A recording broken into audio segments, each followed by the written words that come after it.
The Daily Rapid Arena started a little while ago. I'll join about 2 hours late. So I figured I'd play a few rapid games in this. Oh, shout out to Art Vega. He's streaming the tournament and leading the tournament. I don't think I'll catch up to him. And then after the tournament, I'm planning to do some viewer challenges. Oh, I still have to show the You're a Serious Star Stafford Gambit game. I looked at it briefly. If I have time, I can show it on stream. All right. Let's go for an Alban counter gambit. Recently hit 2K Or rapid not. on chess.com. Thanks for all the great content. Oh, thank you, Grumpy Bavarian. Okay, sadly, I can't fulfill any opening requests because you can really only play Slav or semi-Slav against Queen's Gambit. Opponent's playing a Colle setup. And c5 is generally what I like to do against a Colle. And it's going to be a reverse Queen's Gambit, basically. So let's take essentially a reverse Queen's Gambit exchange variation. Most often people take with e-pawn. Opponent chooses to keep the two center pawns. One small issue for white is that this bishop is blocked in. And both of my bishops are finding more true happiness. I mean, the structure is pretty symmetrical, especially if I play a6. Okay, let's set up a small trap. Queen c7. Very natural move for this structure. I'm threatening to take on h2. Opponent doesn't blunder. So here I can be solid, or I can go crazy. Let's go crazy. I mean, when white plays g3, it's asking for some trouble. I have this move. Do I have this move?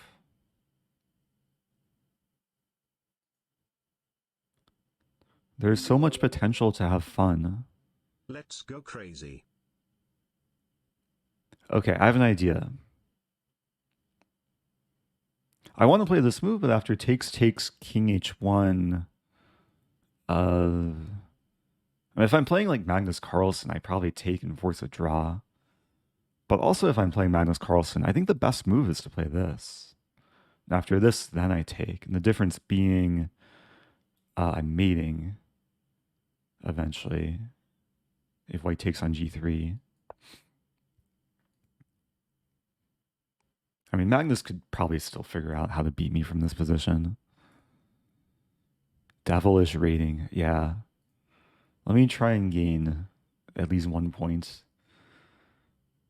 Too many sixes for my liking.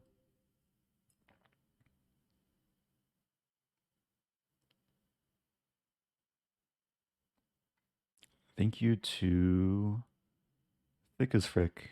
Happy 5 months. And Atinubu for 25 months. And Fatih DK subbing for 6 months in advance. Yeah, welcome back, everyone. Welcome to the new people. Yeah, if you're just joining, it's the first game of the stream. Probably the first of many. Okay, so my opponent probably anticipated this. Responds instantly with knight f1. I could take the knight, but I'd rather keep the bishop. I'll just move back. And the king is just having less shelter. I still want to keep attacking. Maybe I'll like castle queenside and eventually go for g5. Some idea knight g4. I'm not sure if knight g4 actually makes a threat. Maybe knight g4 and eventually e5. So we see knight g5. If I play this, there's f3.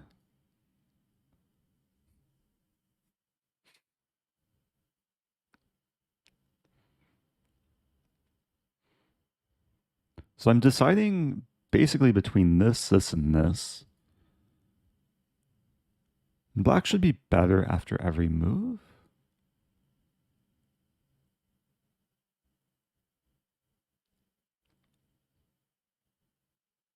I'm just a little bit conflicted what to go for.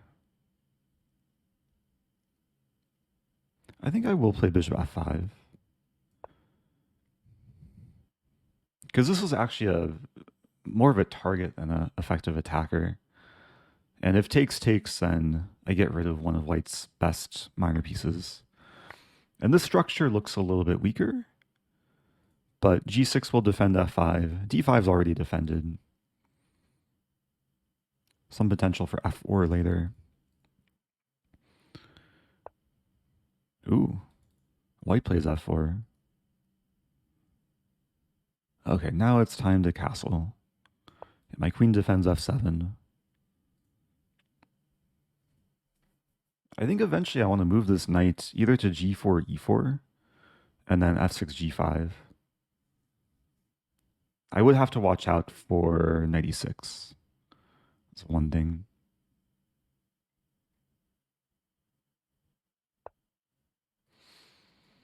All right, so I start with g6, defend the pawns. I would say the opponent is playing pretty well for the rating. I mean, went for a solid opening. The mistake that was made wasn't like an obvious blunder. It was more like playing g3, h4, and weakening the king side a bit. But they've done well to try and minimize the damage. And it still takes a lot of work to win this position. Like white has this stonewall formation. Almost like a double duck formation. I think I'll start with king b8. Like long term, I don't want my king and queen on the open c file. Thank you, Sirons. And Chicken Laza. And Brees with the bits. Hello, Eric less than 3. Got some energy. I less than 3, you too.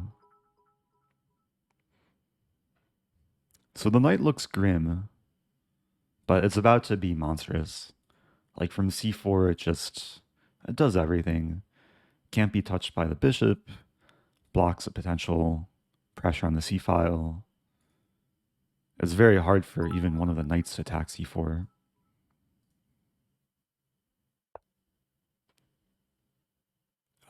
I don't have to go there right away.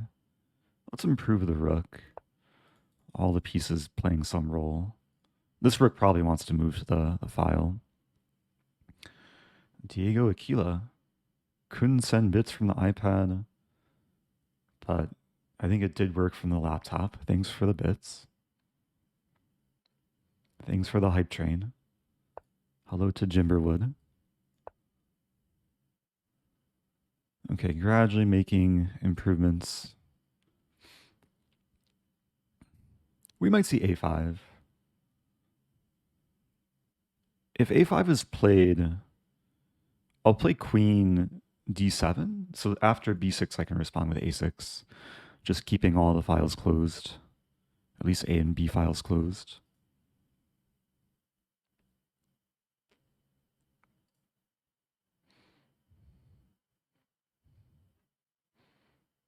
A position like this takes patience. Like there's no immediate knockout blow, but just gradually applying pressure. Now the goal, there's a funny idea to play f6 and then triple up on the e file.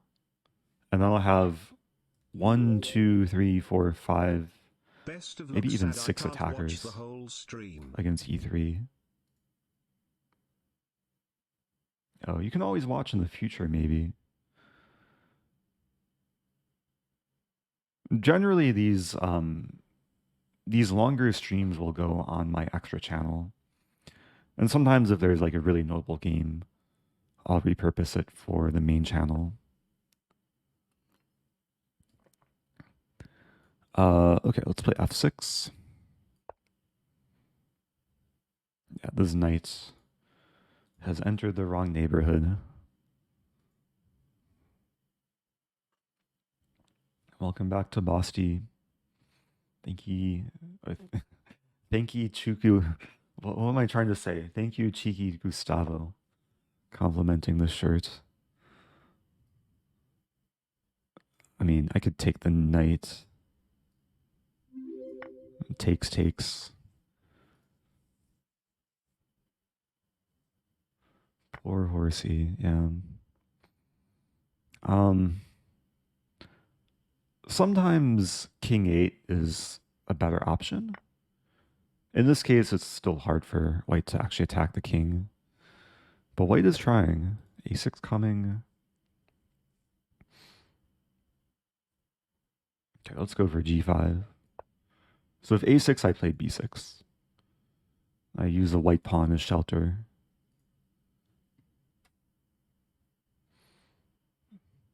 Now, it's very likely the g5 will open.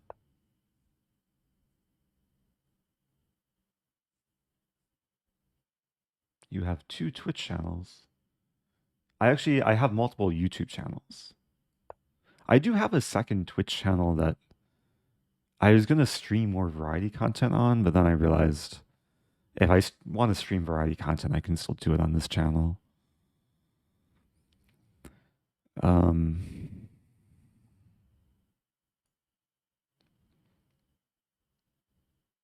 Let's take...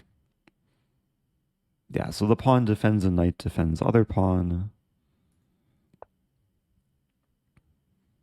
Maybe f3.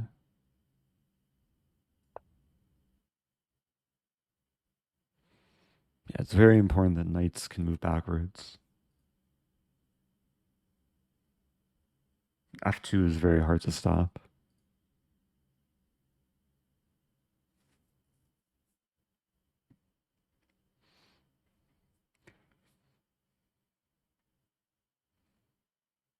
Yeah, the extra channel has a lot of just full VODs from streams. And then also Scrabble content for those that like to see Scrabble. I think this works. So rook takes c4, I play queen e4 check. King h3, queen f3, knight g3, and then checkmate. Or even more efficiently, queen h1 checkmate.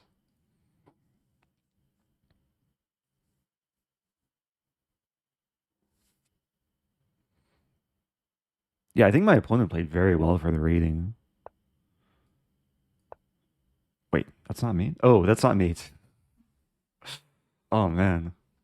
The fear that comes over you when you play a move thinking it's mate and it's not mate. Okay, thankfully there is a knight here. And I didn't blunder my queen. Okay. So, I will be keeping an eye on these opening requests. I see the most recent one from Greta Lapie. Oh, Greta Lapie also was the oldest request. Oh, thanks for engaging.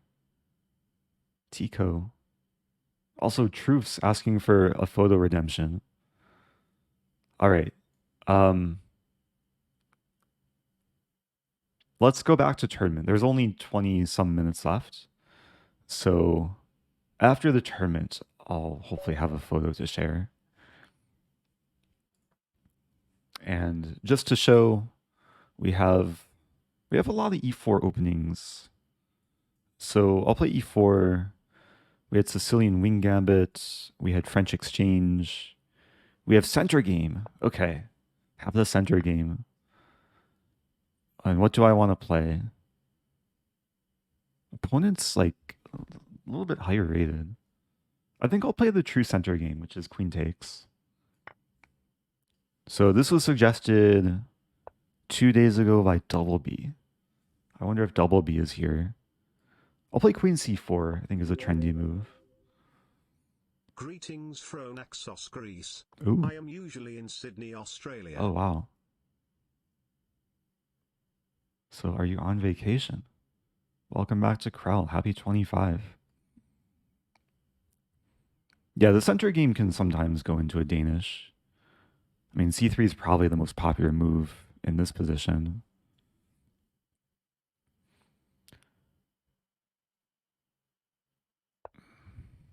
I had briefly studied this line at some point. Like, the queen does look a little bit questionable from c4. But it does play a role in discouraging d5. I vaguely remember some ideas, like when the bishop comes here, there's queen b5, a6, queen g5.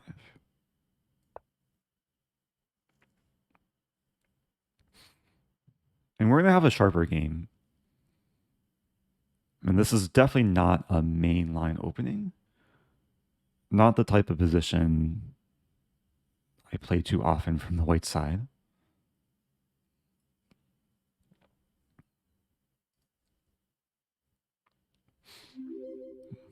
Hey, it's Nicola. Happy 52 months and cheering 1,000 bits. Good to see you. Hope you're doing well. Did you see your is rating from the Botez sisters? Well, it was a tier list, right? Or was it a rating? Yeehaw. Maybe it's similar enough. Yeah, I'm not even like so familiar with what exactly it means, but I'm vaguely aware of their video. But their most recent video was probably more relevant to at least my interest, because it features a game I played against Alexandra on Icelandic TV. Also, what is b5? It's actually a really interesting idea to just sack a pawn, open the b file.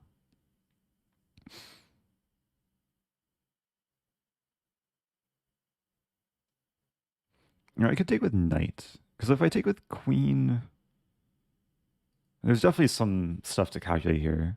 It takes. Seems like it should be good for whites, but bishop and pawn are hit. What if knight takes? Because then black has to address tension between the bishops. So I assume bishop takes d2, rook takes d2.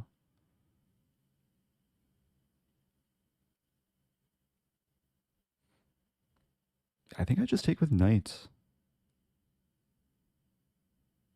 There's not too many ways to exploit the queen on c4.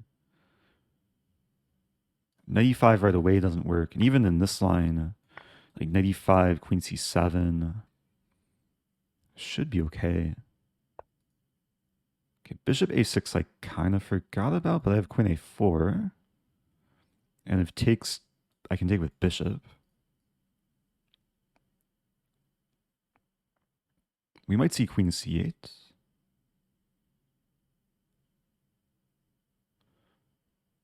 Should keep in mind my knight is pinned to the bishop because it's not defended. But the bishop's attacked, so don't think black has time to really exploit the pinned knight.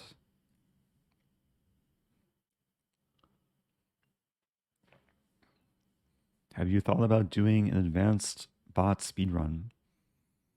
Yeah, well, I did the beginner bot speedrun, inspired from Levy. I think the next step will be to do the intermediate bot speedrun, and then eventually make it advanced.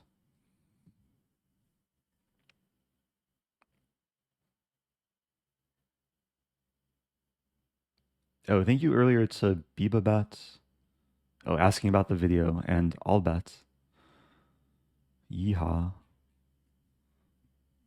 So I think overall this opening is working nicely. I mean, one a pawn, and I have some slight initiative. Black is probably deciding between this and this, maybe this. Ah, there's an interesting idea. Actually, queen c8, knight d6. A fancy way to trade knight for bishop, because I hit the queen after takes. And I'll still be up a pawn, hitting the queen on c8. And then black will have double isolated d pawns. And then later probably like just double up the rooks.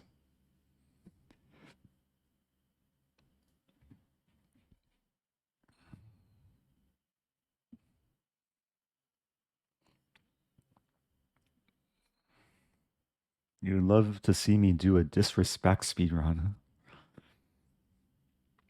I do want to get around to setting up a speedrun account on chess.com. And if I did a speedrun, the first one would probably be more educational themed, perhaps inspired by the way Danya does it, where it's less about like speed and more about just showing strategies of how to beat different level players. But I think it would be a nice series. Yeah, the respectful speedrun. Have to respect my opponents. Be super educational.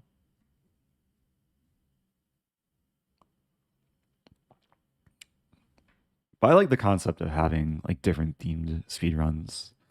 Gambit speedrun, ultra aggressive speedrun. But I think they should be done with some educational value. Maybe speedruns around certain repertoires, like a solid repertoire and maybe more blitz repertoire. All right, take with bishop. Wow. Opponent is setting up for the next game. I mean, to be fair, it was probably pretty hard for Black to keep everything defended in the other lines. But now e5. And this is working out really well. Like, are we going to see 98? With 98, I can take on d7, but it's probably not even worth it.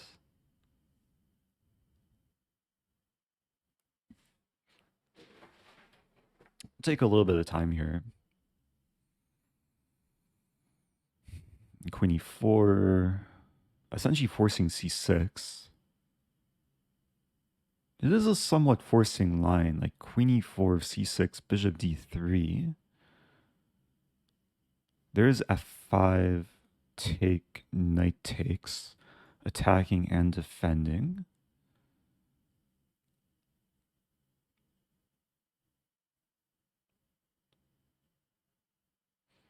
Although maybe after f5 I play queen c4 check, leave the pawn here restricting the knight, king h8, knight f3, and then both knights are quite restricted. Rook d1 is coming, d7 is a target, knight a6 is really the only chance. h4, knight g5. What was the first move? Queen e4? Hitting the rook? Yeah, because once c6 is played, then... And this knight's restricted by its own pawns, and this knight's restricted by the e5 pawn. I guess black has eventual knight c7. Okay, we see g6. So h4 looks very attractive.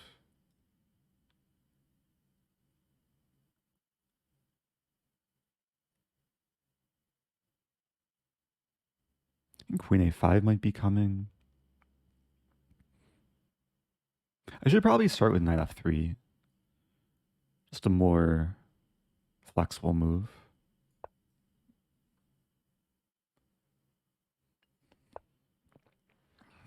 Yeah, now I could play king b1 because the rook is over defended.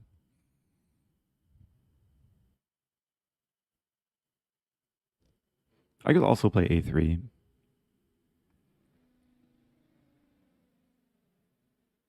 Yeah, maybe I'll just play a3.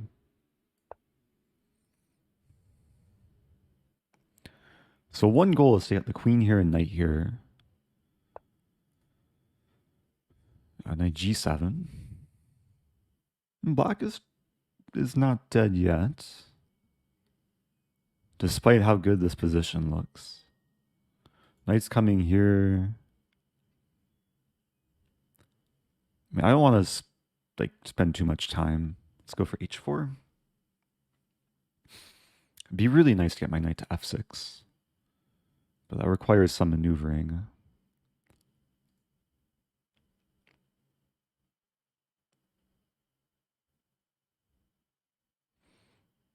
And for the time being, I'm just looking to open the H file because the G pawn is pinned to the H pawn. Sack the queen on C6. This is usually why I don't take advice from Twitch chat. Oh, what to do? Oh, I am top 1,000, yeah, after the first game win. All right, so H5, E-pawn's defended. Oh, yeah, good thing en passant isn't forced. I'll play queen H4. No longer having the queen bishop battery, but now having the queen rook battery. So if knight takes H5, I can play G4. Knight would be pinned to the H pawn. We might see this move. So I'm threatening to take and crash through. How dare you not on croissant? I just want to go to France and have a croissant. Maybe play a chess game and en passant. Okay, so there's a line here to take, and then take one of the pawns with check. That's probably the simplest.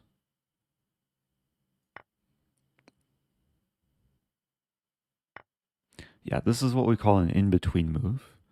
Rather than automatically recapturing, I make a counter threat, and in the process, I won another pawn, so up 2 pawns. Still have some attack as well. F4 coming.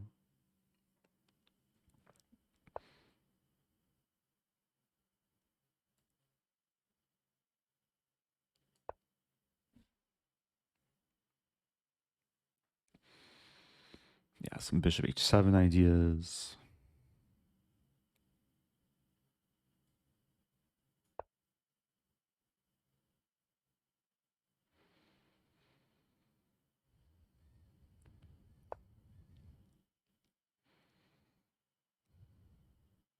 All right, where is my checkmates? I think g4 is a nice idea. The idea is if takes, then rook defends the bishop. Okay. Yeah, if takes, it's mate in 1. If takes here, it's a fork.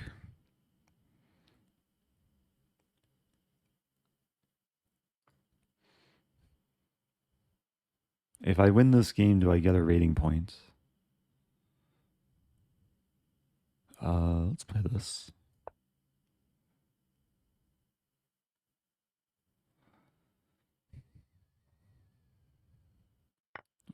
So this is another in-between move. I could take the knight, but better to take with check first. Also called, I think there's a few terms, in-between move, intermezzo, intermediate move, and the German word, which I always mispronounce. Zwischenzug.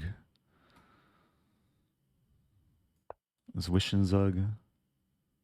Zwischenzug. Shout out to all the Germans in chat. All right, so now this is a threat.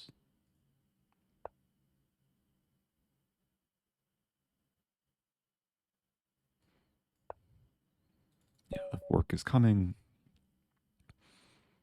Hey, I gained a rating point. So I think this is a pretty smooth game.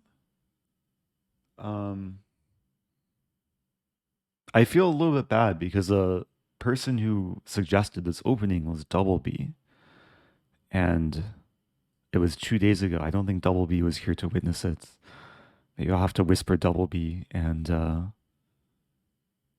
let them know that they can watch the VOD. But let me mark this as complete. And going back. Yeah, we can see that this queen c4 move has been played by some strong players. Zhu Zhang Yu, maybe the most frequent player. Wait, is it black or white in this game? Yeah, playing white. Shabalov has played this. Wei Yi. It's a tricky line. Engine isn't super fond of it, but it avoids a lot of mainstream theory. I think we followed some like popular variation. B5 came out of nowhere. And apparently B5 is like completely playable. I took with knight. But the follow-up doesn't make so much sense. A6, knight c3. A5. It's a deep idea. Seems like black just wasted some time, but bishop a6 is some threat. And the b file is open. It's a sharp position. Okay, back to tournament. I think time for one more game. Again, we'll look at the requests. We have e4.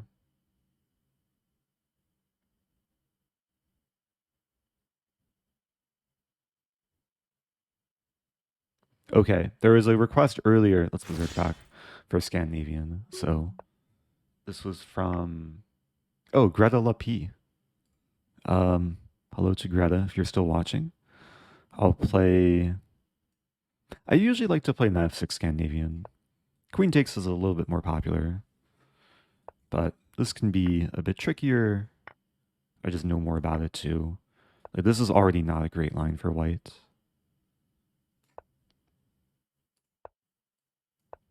Wait, is it Greta Lapi or Greta Lapai? I feel like it's French, but I don't know how to speak French. Let's castle. Go for e5 eventually. Should also play e6. It's interesting. This is like a reverse center game. Like my queen is on c5. It's very similar to the structure I had in the previous game. It's nice having a bit more space.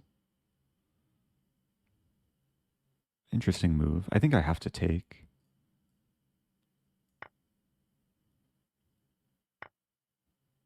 f6. Also knight d4.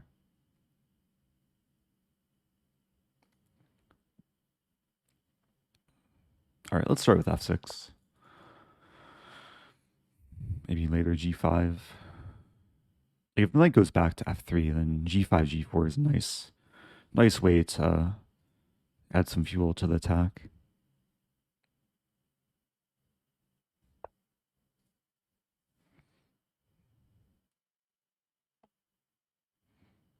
Otherwise, knight finds a nice home. And queen c2 is queen d1 is only moved to keep c2 defended. Now I could play f5 right away. Yeah, why not?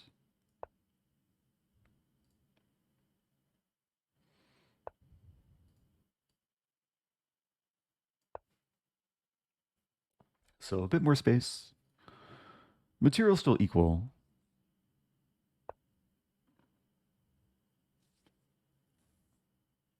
So it still takes some work.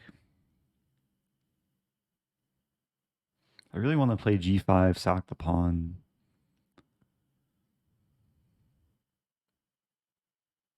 I think I'll play this first. b4, bishop b6.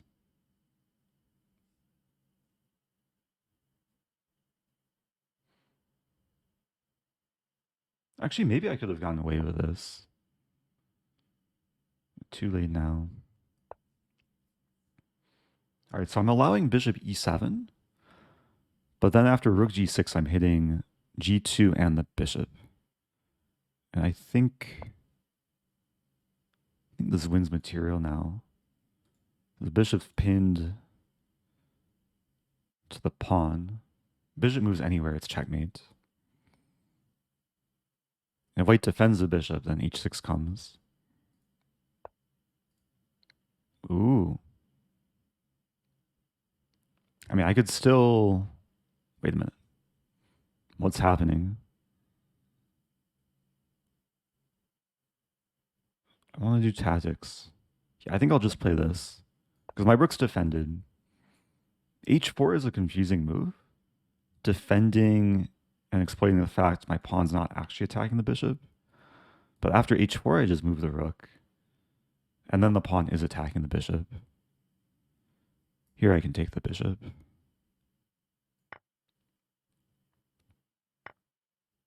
No mercy. Oh, we almost have one of those Anastasia's mate. I have to remove the knight first.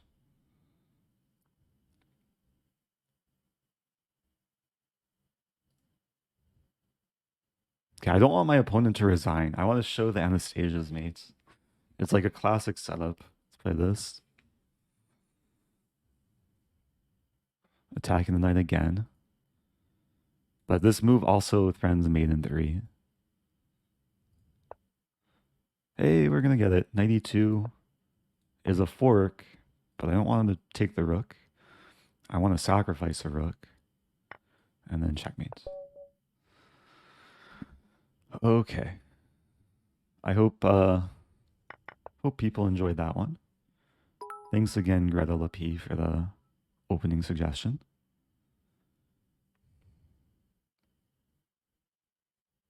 Oh, thank you, Fatih DK, for the comments and the bit, or the comment and the bits. Appreciate that.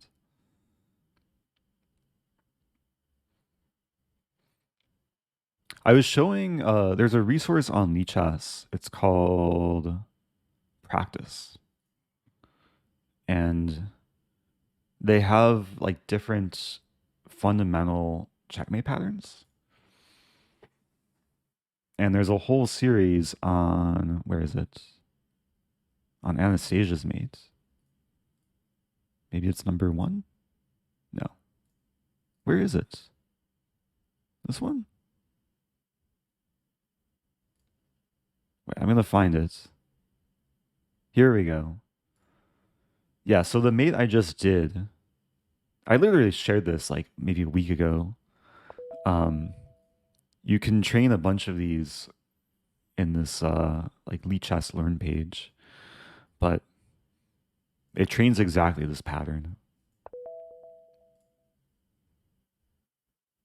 And then this position kind of reflects what we just saw, except in this one we sack the queen and then deliver mate with a rook.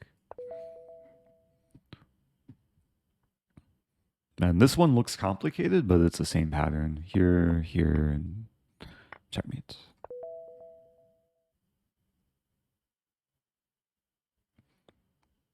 Anyway, the tournament's over. Let's see. I made one blunder this game. Queen c6 was my blunder. What? Oh, I missed mate in 12. Okay, let's see the mate in 12. Oh, it's mate in 6. Knight e2 check. Oh, and then queen c6. Oh, that's actually kind of clever. Because black prevents white from playing g3. Like, there's no way to defend against rook h2. That's very clever. So it's just a move order change.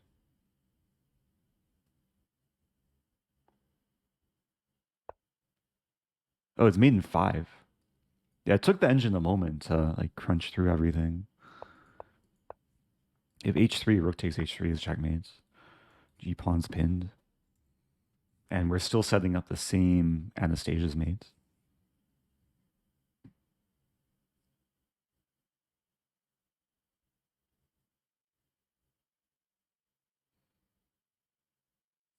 Oh, ChatGPT Ambience says, just played a game with you. Would love to check your analysis of my game. Were you Nemesis 2022? Because I am checking. I was just looking at the final. Oh, you were cobipal. Cobipal. I can check that one too. Yeah, so this game, one simple opening takeaway is if you're playing against this knight f6 line and you're white, Knight c3 is a fine move, but this is already a slight inaccuracy, even if the engine doesn't say so. It's better to keep the tension and just accelerate development. And in this line, white doesn't give away the center. Like takes is a bit better for white. And there's a line like c6, queen f3, and then knight e2, and there's some pressure against d5.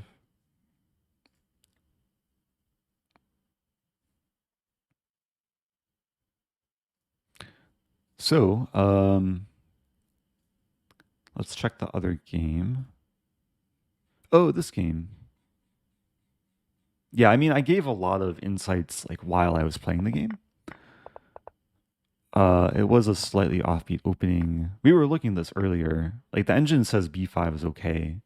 It's a very creative idea, but it requires kind of an engine-like follow-up. And the best continuation was to play a6, right? Yeah, a6, knight c3, a5, and get bishop to a6. Super sharp position. Like even the engine kind of goes back and forth.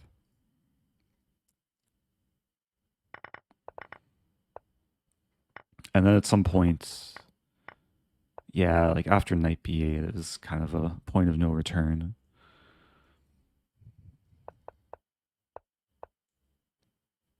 Alternatively, black can play a5 here. And let's see, f3. Oh, and then b6, and still get this idea. Yeah, the queen is a little bit awkward on c4. Anyway, I think it's time to move on. Let me check off this request for Scandinavian. Mark is complete. Oh, Najdorf Sicilian.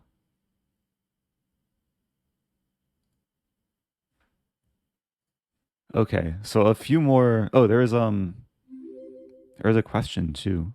Popcorn. Popcorn. Let me see if I have any photos of popcorn, because someone redeems share a photo.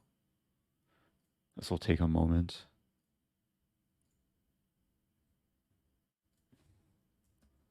Popcorn.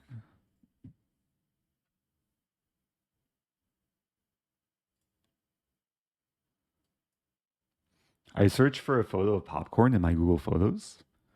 This is a one photo that came up. This is ice cream though. I have no idea when this was taken. Looks tasty.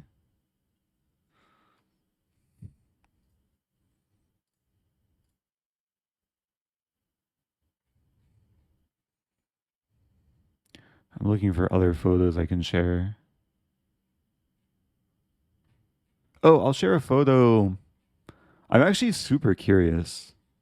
Wait, do I have the photo though? I don't have the photo. Oh, I have this photo. This is a satisfying photo. Okay, I'm gonna share a photo of the world's most valuable banana. Because who redeemed it? Oh, T-Truths. Hopefully you're still here. Oh yeah, you are. Okay. This was in Vegas. It was the first time in my life signing a banana. It was kind of hard. Like sign the banana and remember how to spell my name. Banana, banana, banana, banana, banana, banana, banana, banana, banana, banana. Yeah, this banana was bananas. Thank you, Marshall, for all the bananas. I forget who this person was, but I told them to sell it on eBay before it turned too brown. Anyway, okay, mark is complete. Let's see what this question was. Oh, an over-the-board question from Reddit. What do you do when you deliver mate, but your opponent doesn't see it? Do you stop the clock, give a verbal signal, or something else?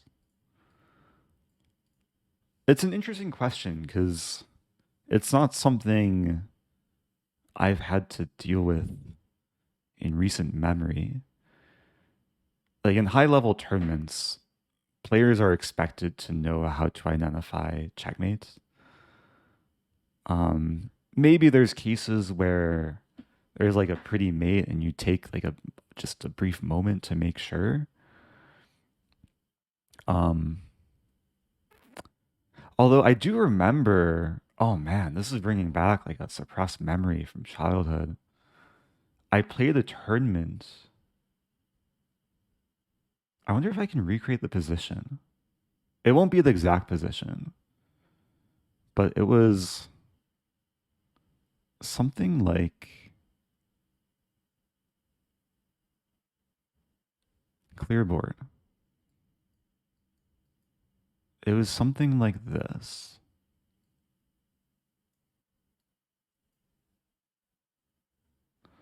Let's put a pawn here.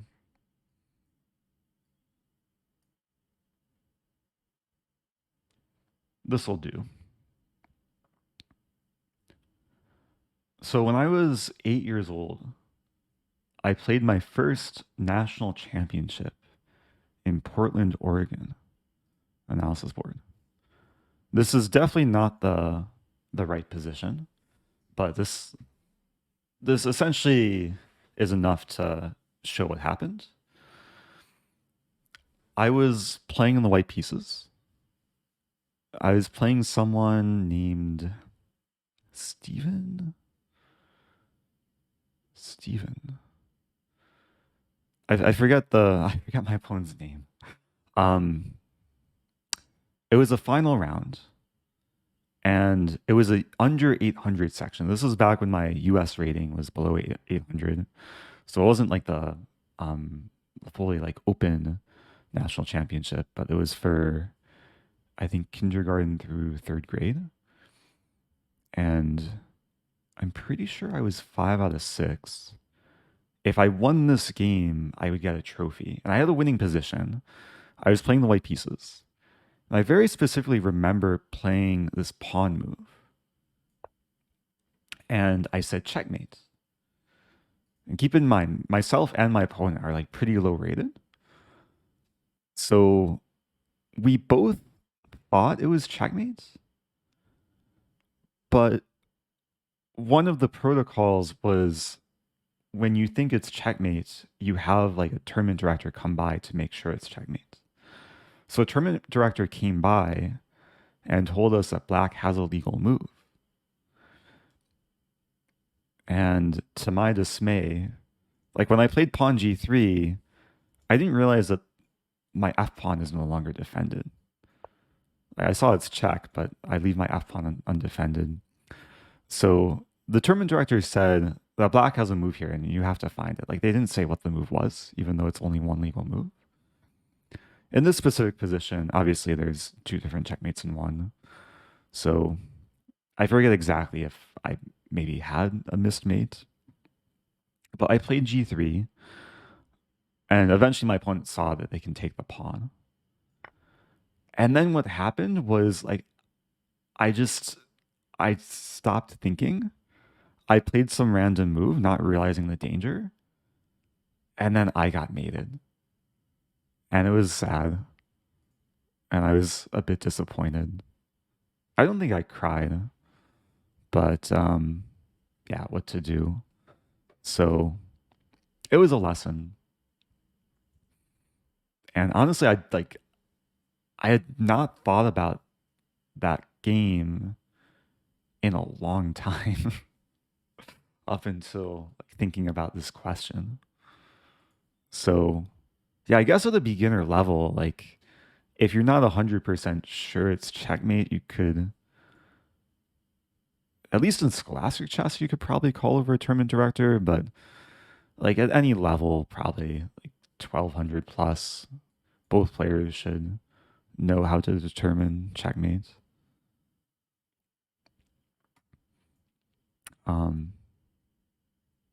Anyway, this game was a pivotal learning moment in my chess career. Oh, how many people are crying right now, seeing such a sad experience of my childhood. Best checkmate you ever had in a FIDE game. Okay, this is turning into Q&A. I'll answer this question, then I'll enable challenges, or maybe I'll enable challenges right now. Preferences, always, or if registered. Okay. Okay, so people can challenge me. Study, Vegas.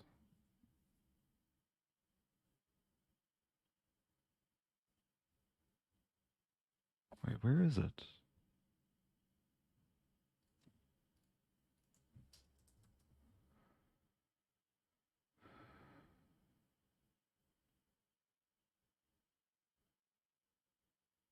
Wait a minute. Okay, let me try and find this game. Oh, it's on YouTube though.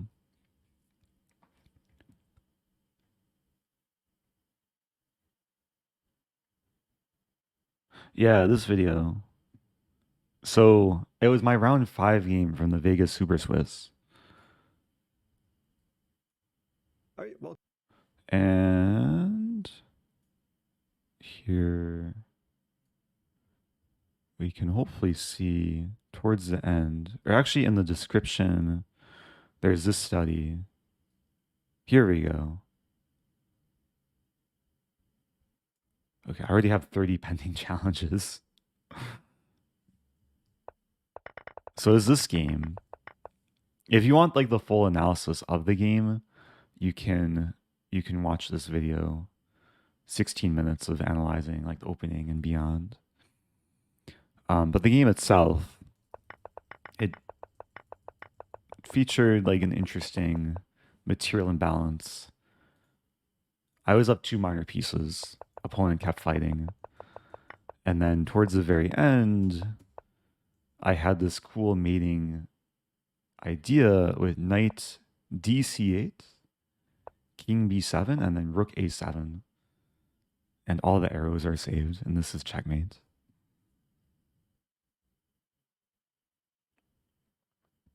Oh, but then my last round game almost topped this checkmate. Like what could have happened in the last round game would have been much cooler than this checkmate. I assume there's some people watching that like didn't see my Vegas recaps. But yeah, let me just show it. The last round game was just so insane. Like I sacrificed so many pawns. I was down what, 3 pawns here, but was tormenting the black bishops. And then what really should have happened, because we got to this position, my opponent played king g7, walking into this checkmate. But what could have happened, let's say takes, there is queen g8, takes. And I was going to do it, but what I could have done was under promote to a rook.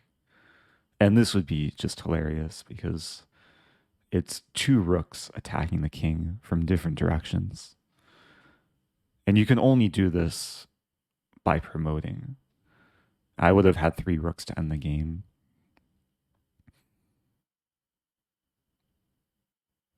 So, what could have been?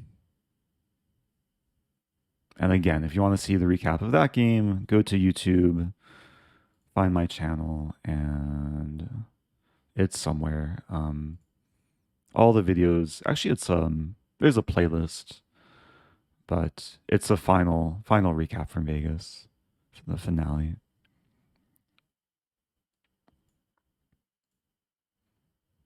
How do you get a 3rd rook in a FIDE game?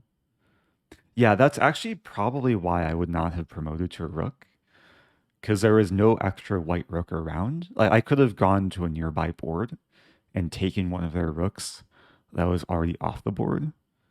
I could have also asked a tournament director, but there is a queen like sitting next to our board. All the boards have an extra queen just in case. So I didn't want to be disrespectful. Okay, time to play, people. Let's do a random challenge. We have 31 potential opponents. Good luck to my opponent, MTBoss. This is casual. Let's continue with the opening requests. Let's try and knock some out. Although, were there any against... Oh, there's Knight or Sicilian. Okay, I'll play a Nightorf. I know nothing about the Nightorf. Although I do know a little bit. F3 is interesting. F3 is like attempt to anti-Nightorf. Because A6 runs into C4.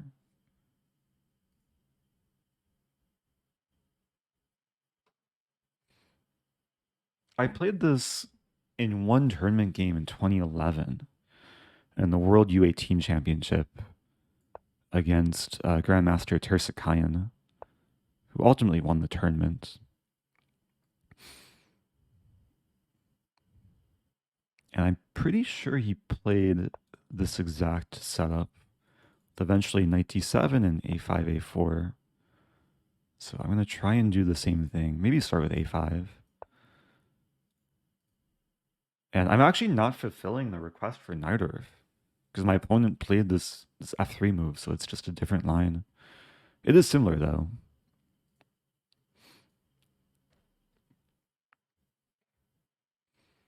Oh, you should keep rooks and knights in your pocket. Yeah, just in case. Be prepared for the under promotion. Okay, so A4, Knight D2. Let's start with Knight D7.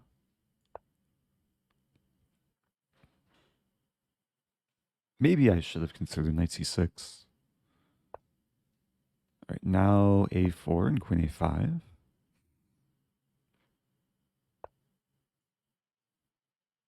So defending the pawn.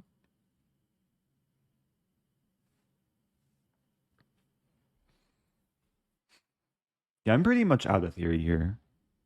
I remember some basic ideas. Opening principles, complete development, and castle. Could you sack the knight there?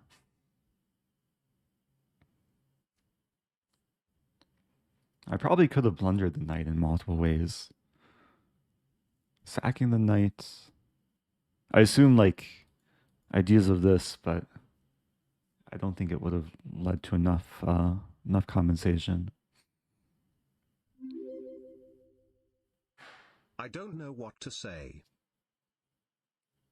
I think that's an acceptable thing to say. Happy anniversary, not so clear. Okay, now I definitely don't want to take with knight because then my bishop gets trapped. So I probably want to take with bishop. Bishop e7 is also kind of interesting because take with king.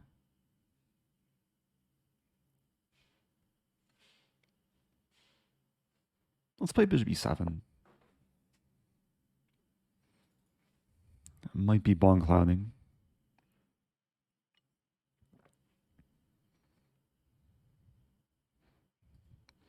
Oh yeah, sacrifice is just a tactical blunder. Sometimes it's a tactical brilliancy. Okay, so I have to decide here. I can't castle, I can't take. I probably have to take with bishop. I can see the bishop pair. I could play bishop d8 actually. Yeah, bishop d8 actually looks way more flexible. Remind me later. I don't even use Stream Deck. I don't know why the software is on the computer.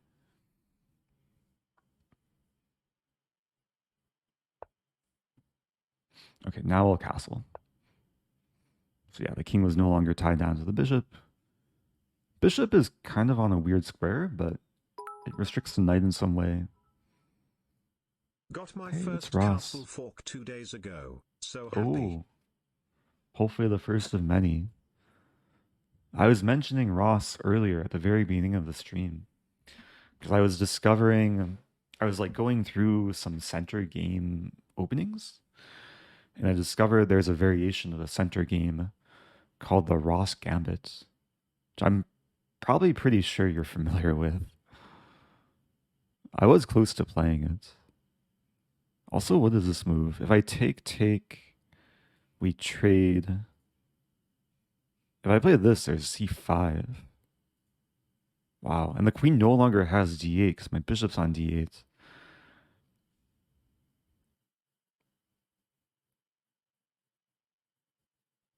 So I probably have to take. So I'm calculating takes, bishop b6. Takes, rook a7, rook b8.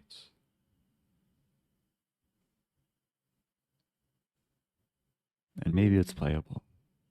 Okay. Oh, this is 3-2.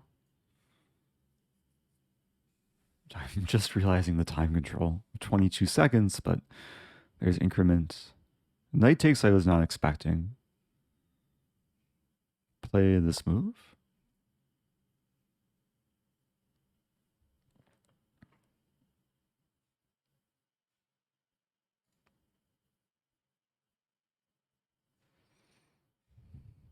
Yeah, I really have to up the tempo here.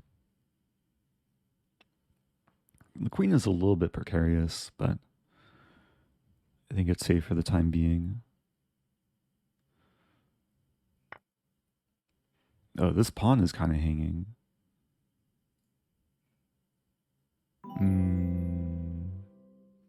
Let's take. Hey, it's Adriana. Thanks for the raid. Hope you had a good stream.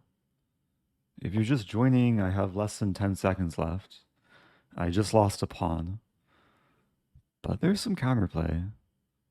c4 is now attacked. Also, if you're just joining, I'm doing some viewer challenges now. Trying to have a chill stream. Ross Gambit from 1.nf3. Oh. E5-2. X5 North Carolina 6-3. NXC6 more commonly known as a walrus. But are there any walruses in North Carolina? Is there a Charlotte Zoo? I feel like there should be. Okay, I have to take.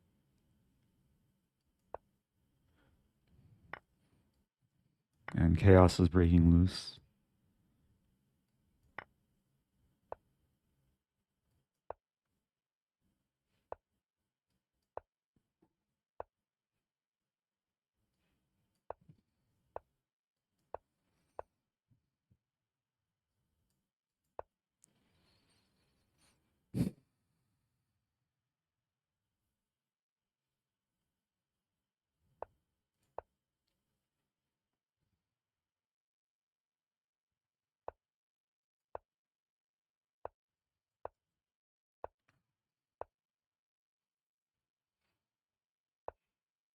Wow.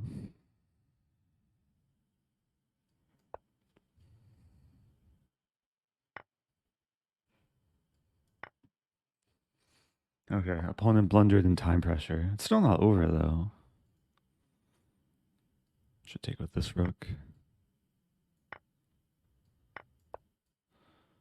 D3 I was fortunate to have.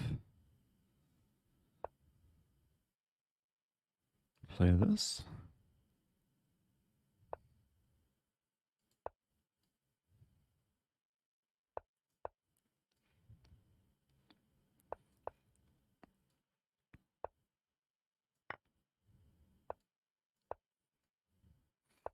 Okay, slowly but surely. Or quickly but surely. Bishop c3. Bishop e3. I essentially want to trap the rook on the second rank. That's a move.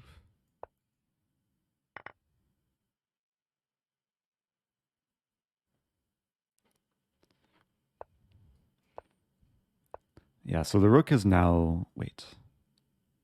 Can I do this? Yeah, I can do this. Rook b3 I take.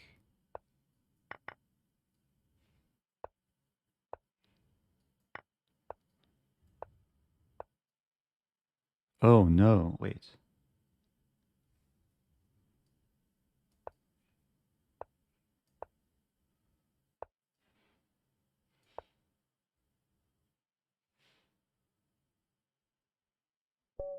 Okay. Opponent resigned. I feel like it was still a little bit tricky. Oh, maybe not though. Yeah, I'm just winning the pawn. Okay.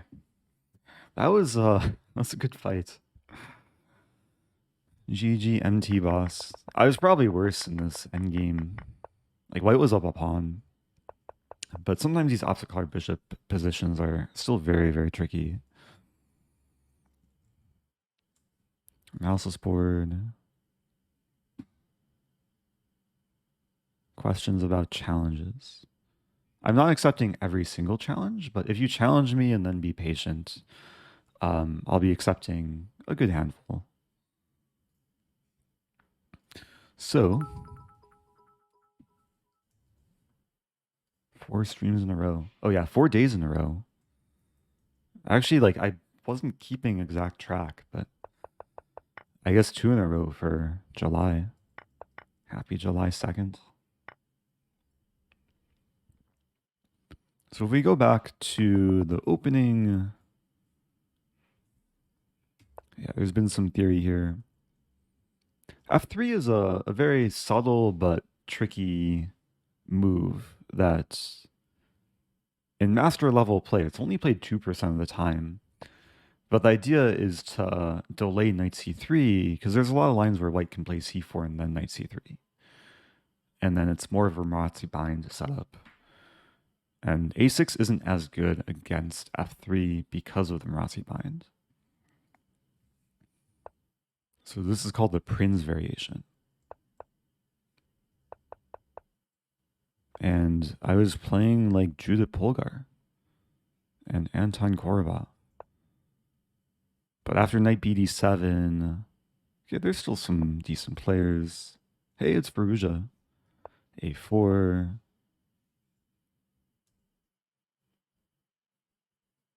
Oh, Abdusattorov played knight c1. Knight d5 was a novelty. But white was slightly better. Okay. Thank you, Kai Nubly. The first time Prime sub. Wait, now I'm curious. So when we go to openings. Also, for those that don't know, this is a pretty new page on Lichess. It's under tools, and it's the second option. And then it basically has every opening in existence, and it's searchable. And there's different ways you can use this. But you can search for keywords. Like the other day, I was curious about, what was it? The Falcon variation. If there's even something that exists. And there's one opening named for the Maltese Falcon. So if we search for Ross, oh wow, there's a lot of Ross things. Oh, the Zucker-Tort Ross Gambit. Oh, that's what I call the walrus. Wait, is there a walrus as well? Ah, the walrus is with inclusion of knight c6 or North Carolina 6. That's what Ross was saying earlier with this message. There's also a Ross Gambit from 1.nf3, e5-2, x5 North Carolina 6-3, nxc6 more commonly known as a walrus. There's a penguin variation. Someone mentioned like the Reti and how it also says Zucker-Tort. Yeah, Zucker-Tort I think is just generally knight f3, but a lot of names can be interchangeable. The Voss Gambit. Wait, what is this? Opening Explorer. Played once in master level play. But what's the point after takes? Ooh, bishop g4. That's actually kind of cool. Bishop g4, ed6, and bishop d6. It actually reminds me of this England Gambit line, where like you try and it's a different move order. You try and win their queen with bishop f2. But it's a similar structure here. Engine hates this. Queen d4 refutation. Because bishop takes f3, white doesn't have to take the bishop. White can take here. And it's +5. Okay. Thank you, Kumatos. Also subbing with Prime for the first time. So going back. Wait. 11. BD7 is the real Ross Gambit. Oh, and the Stafford, yeah. Have to wait for Lichess to recognize it. So what if I type in Eric? Oh, it searches for the string Eric. So there's a Frederico variation. What is this? What is this? E4, C5, knight f3, G6, D4, F5. Never been played before in the Masters database. Yeah, you can't spell Frederico without Eric. There's been 353 games on Lichess. So I'm trying to understand, is there like any point to this? Like takes... I guess the main point is just to confuse the opponent. That's +4 for white. But let's look at the main line. Takes. G takes.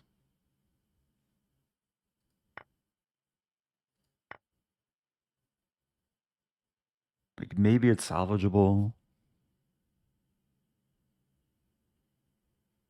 B6. One person played knight e5. There was one game that went b takes c5, and white missed mate in one. A bullet game from 2020. Okay, what are the other... So anything with the phrase American will come up when I search for Eric. A very patriotic name. The Nimzo American. The American Attack in the Stafford Gambit. Ooh, American Attack in the Taimana. America. So these are the 3 openings named for America. Oh, I should make an effort to play these on July 4th in a couple of days. But they're very specific. Like you need black to play very specific lines. Anyway, let's move on. I still have like a number of opening requests. I still need to get Najdorf. Oh, I answered this question. I hope Queen G E3 mate was here for the answer. That was actually a fun question to answer. Thanks for that. Maybe someone can clip it and then share it in the Reddit post. Or maybe I can clip it and then upload it to YouTube and then share it in the Reddit post. Okay, mark is complete. Okay. Open a window. It's nice out. Okay, I'll open my window.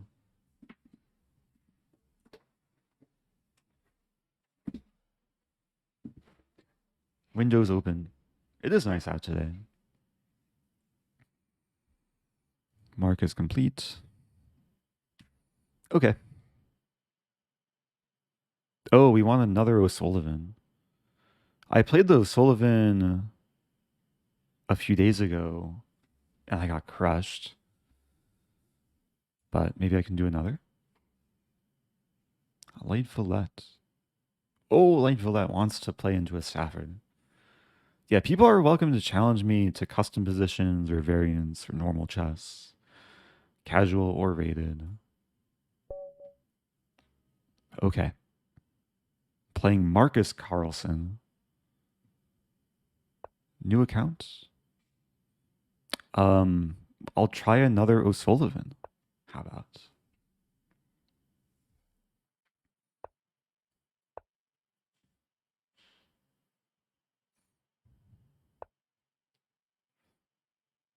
Now with knight f3, I can't really play O'Sullivan because it's only after d4, b5. So I'll play like a more normal Alekhine. Which maybe was this one of the suggestions? Oh no, they specified O'Sullivan. All right, c4. I mean, if this were duck chess, I would play knight f4, aiming for duck e2 and knight d3 checkmate. But it's not duck chess. So, okay, let's be normal. Bracken Dawson suggesting that alpaca. If someone redeems share a photo, I'll share photos of alpacas that I met at some point. But for now, let's follow opening principles. After this game, I'm gonna have to research the alpaca opening.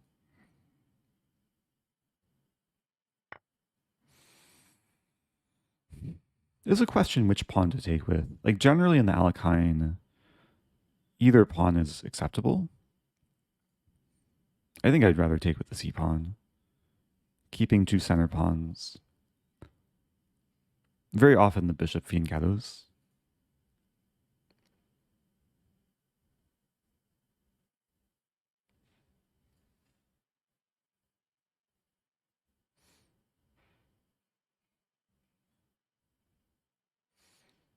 That looks like a cool shirt. It is a cool shirt. Thanks for your comment. Bishop g4 looks like a cool move. Yeah, this is a very typical Alekhine's defense situation where Black applies maximum pressure to the center pawns.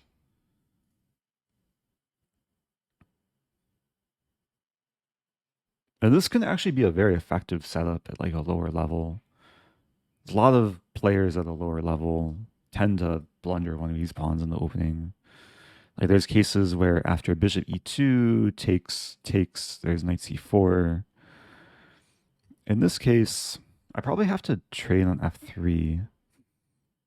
I'm not winning a pawn just yet.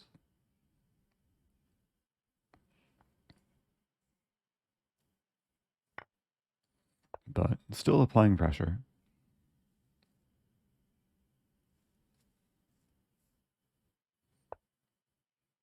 Oh, Gary redeems sheriff photo. I'm gonna have to dig up my alpaca photos. I went to an alpaca farm in 2014 in Montana.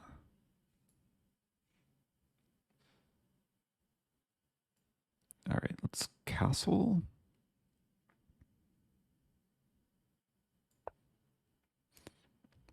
This will be fun. Opposite side castling. White's expanded a little bit on the queen side, so there's more air around the king. I mean, there's x-ray vision with the diagonal, potentially the file as well. H4. Once this game finishes, I'll do guess the elo with my opponent, because I assume they're an experienced player.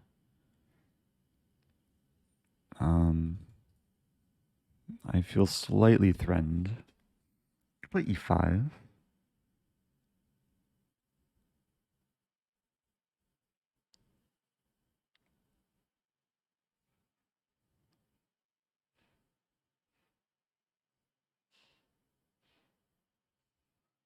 Thinking about d5 actually. d5, c5. There's a crazy idea here. I'm gonna play d5. This might not work. The idea is after c5, I play e5. Take, take, fork. Bishop g5, I'm not winning the knight. But I take. I'm still attacking the knight. Knight moves, the c file is more open. Essentially, I'm trying to keep the focus on the king side, or on the queen side, where white's king is.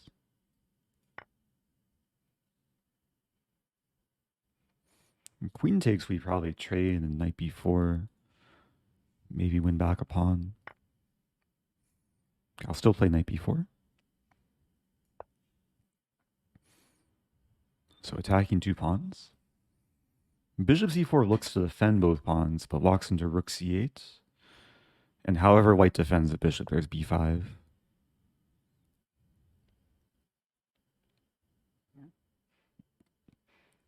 So do I want to take or do I want to go for the attack?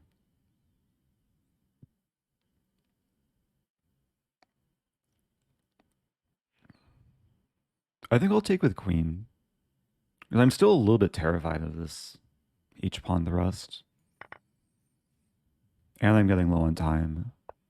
So now it's way more positional.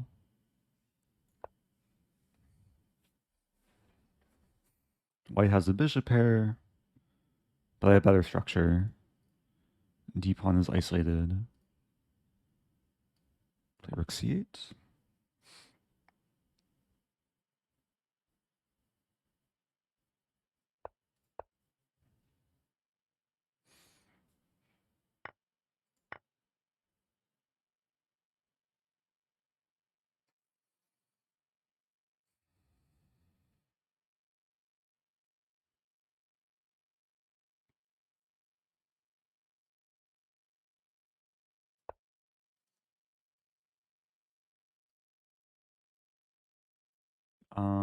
Bishop f6 first.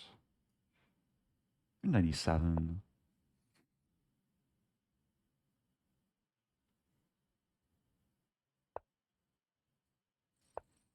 Knight finds a more effective square. It was a good fight. Feels like the game was cut a little bit short due to time. Yeah, there was increment, so opponent didn't quite manage to move quickly enough. I mean, I think my opponent played at like at least a 1900 to 2100 level. I mean, no obvious blunders. Did get probably a slightly worse position with the d-pawn. But yeah, played solidly in the opening. This move was risky, but also, like, it's just a double-edged sword. If I play h5, there's g4.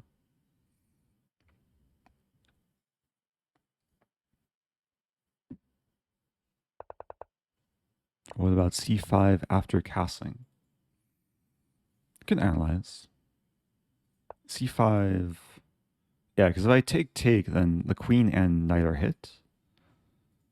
I'd probably go for this. I'm not sure if white really wants to push the c-pawn, because it's likely to get traded, then the file will open. d5 runs into this.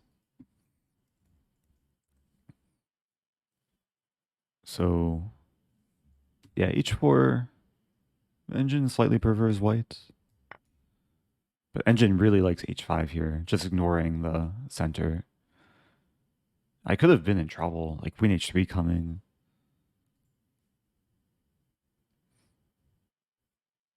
So I was calculating c5 in this position and then e5, which is a top engine move, but engine still likes white. I thought this would have been really crazy. And actually, it's not good for white to take the knight, because after takes, I was looking at this and then takes. Oh, but queen c8. Not sure if I would have found that. Because it feels so natural to take.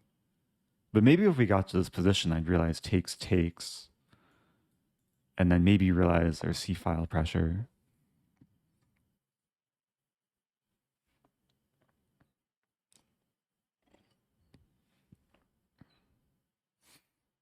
Yeah, later, let's see.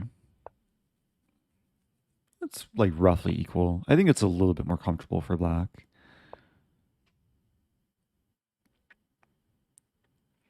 Yeah, final position even. D5.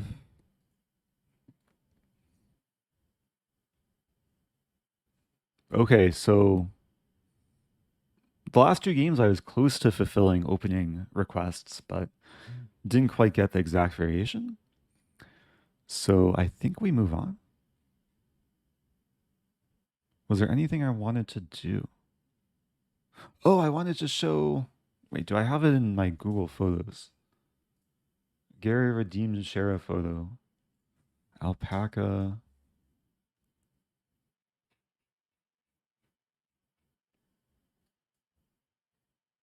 I'm gonna have to dig through Flickr. It's like my old Flickr account. Albums. Let's see, Montana. Oh, favorites.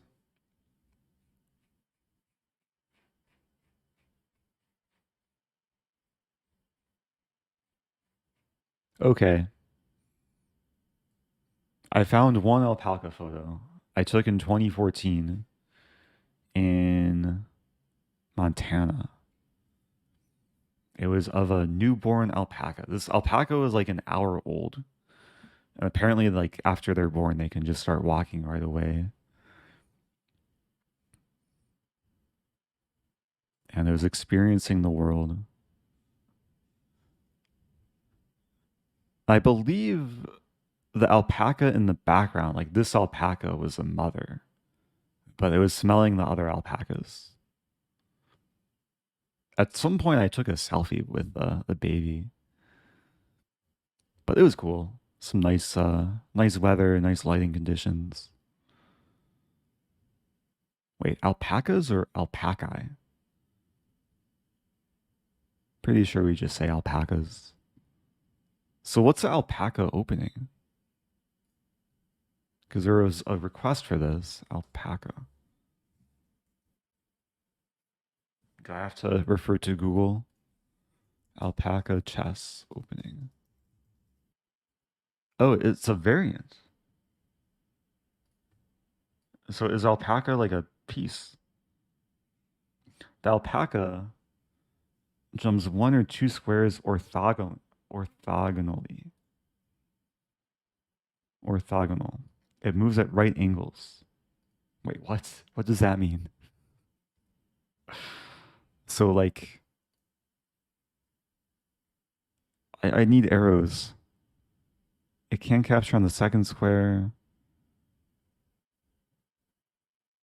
Oh, it's like a bishop, but only one square. Okay. So one square every direction diagonally, I think. Oh, but one or two squares at a right angle. Ah, so it's like, okay. On chess.com, there's a camel in some variants. Moves like a knight, but it's up 3 and over 1. Anyway, okay. Learning something new. Let's go back. Let's play another person. Random challenge. Playing UltraTerry.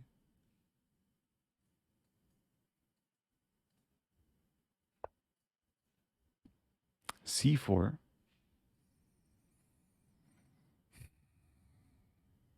There was a request for Slav or semi-Slav. Maybe I should have started with C6. But I'm going to try and play a semi-Slav. Here we go.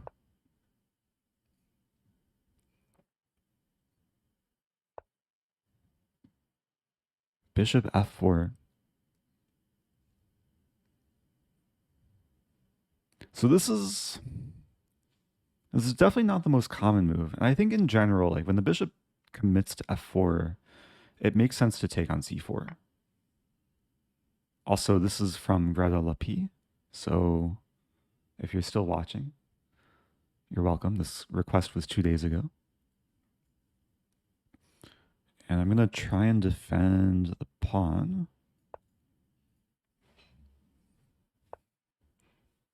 A3. That does prevent bishop b4. I mean, I've only moved pawns so far, so I think it's time to develop pieces.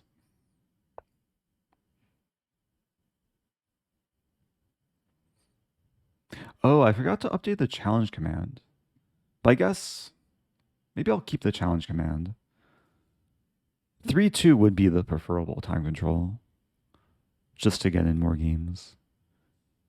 I know this game is 5-3 and it's rated, which is fine. Let's play knight d7. Go for the setup.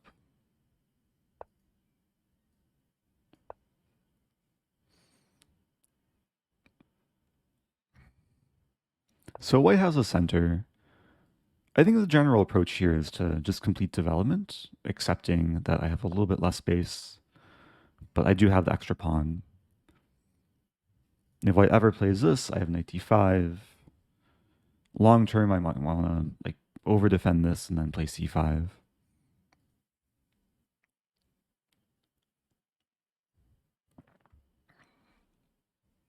What do you think of the Alekhine's defense?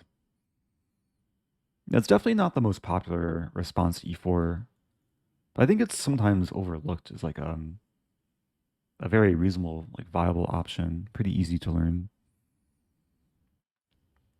Also a bit offbeat, so a lot of players are not like thoroughly prepared for it.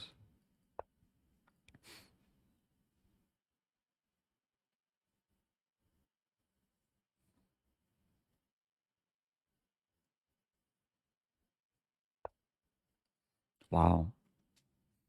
I mean, I have 4 attackers. There's only 3 defenders.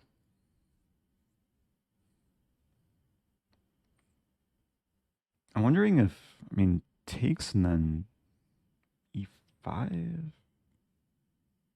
Don't think that's a big deal. Let me take this pawn.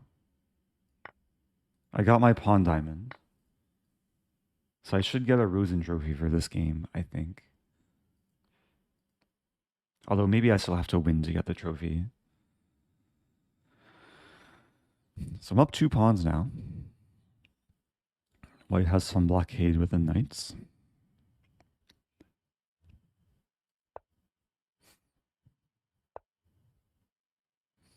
Some pressure against this pawn.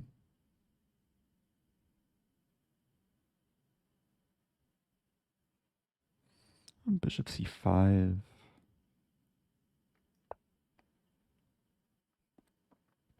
I'm threatening to take and then take. Queen could be overworked. I don't think I mind the rook trade.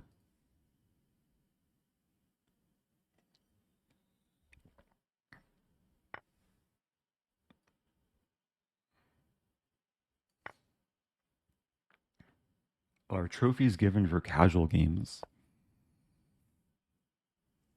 I forget exactly. I feel like I checked this before. Traveler would know. Attacking and defending.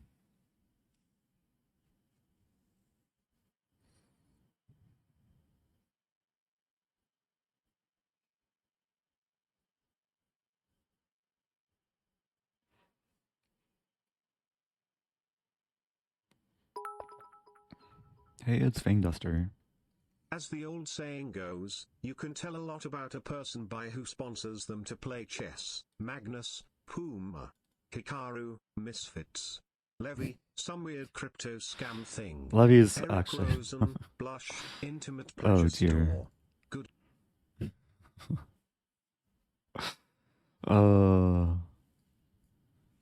Yeah, that was I only realized it after the fact. What to do?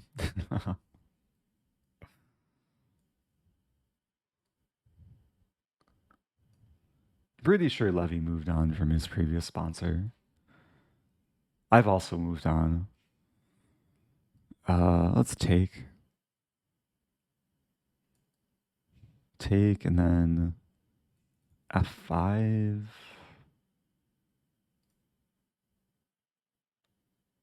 Maybe I don't have to take. Maybe just like rook T8. But then bishop G5.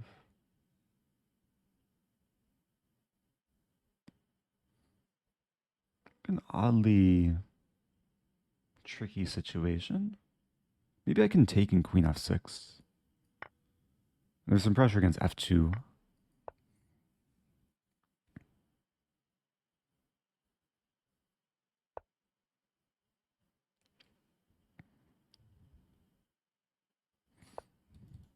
Yeah, to be completely clear, I was not sponsored by them, although they did like support the Icelandic TV broadcast, I think.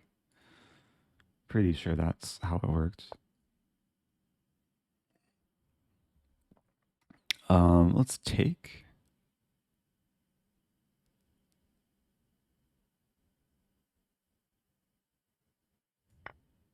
Now I'm up 3 pawns. Maybe soon to be 4.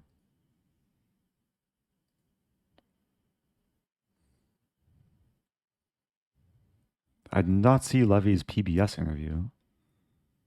That sounds cool though.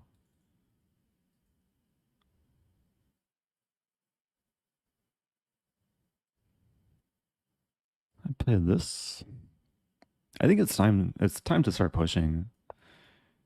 D3 incoming. This bishop is now unleashed.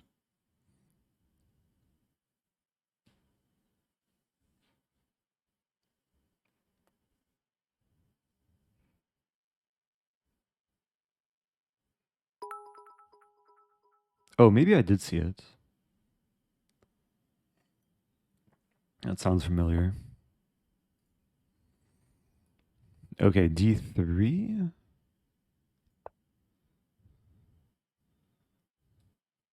And this is just a dream scenario. Like 2 bishops, connect 4. Queen is already infiltrated. F2's attacked. Bishop F3. So I can take. The white queen is tied down to defending the rook. Now take. Up 4 pawns. Oh, it came out today. No, I didn't see it then. I saw something a while ago. All these mainstream outlets are like suddenly covering chess, which is very nice.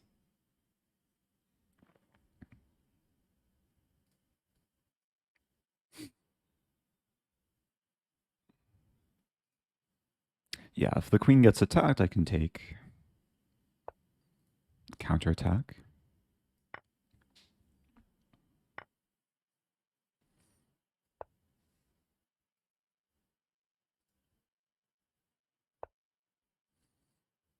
No mercy.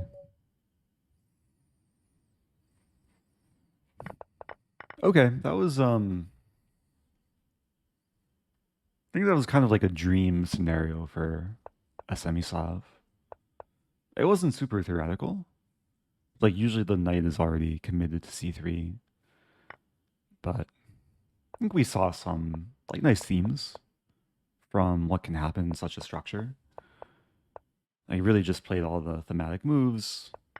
White did kind of just gift a pawn.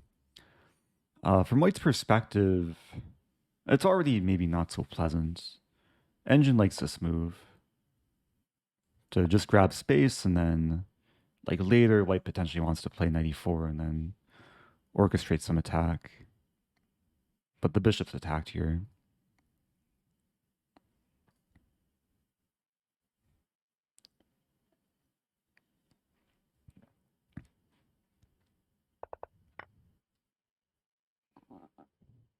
Hey, almost perfect.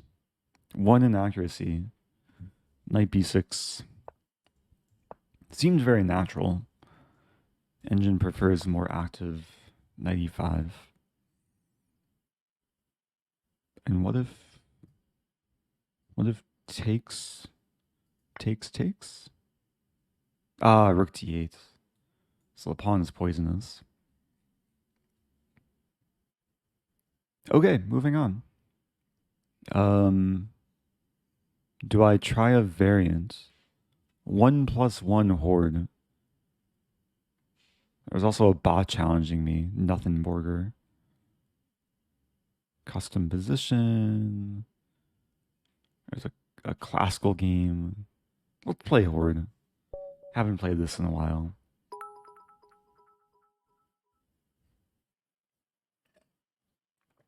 Oh, I've been taking requests through channel points, but I guess I can prioritize bit requests.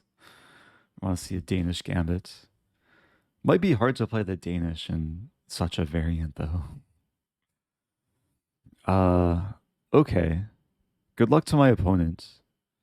So the object of this game, from Black's side, the way to win is to win all the pawns.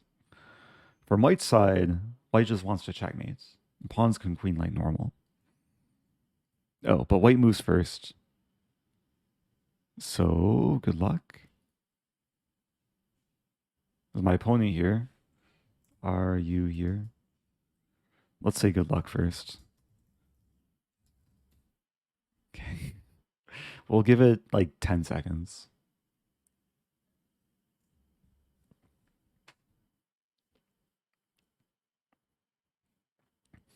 Did Duck Chess die out?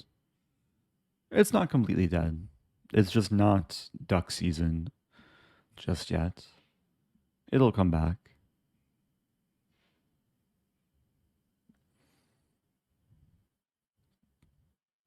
Podapano says, I like your shirt. It reminds me of a tiger. Oh, thank you. I like your name. It reminds me of a potato. All right, let's abort and a new game. Oh, Crazy House. This was a random challenge, but we got a variant. So Crazy House is a game where it's similar to Bug House. I'll just start playing and we'll see what happens. Basically, when you capture a piece, it turns into one of your pieces that you can place as a move. So this will be fun.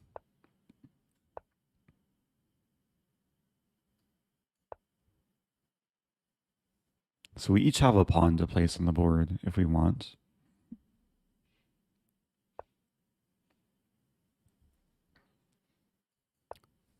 I mean, normal chess principles still apply, like develop, control the center.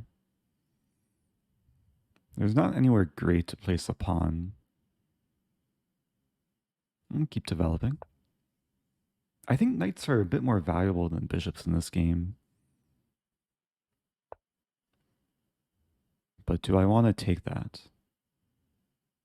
Let's do it. And swing over. So now I want to attack. One idea is to put a pawn on a3. I want to draw the arrow from the pawn to the a3 square, but yeah, the pawn is off the board.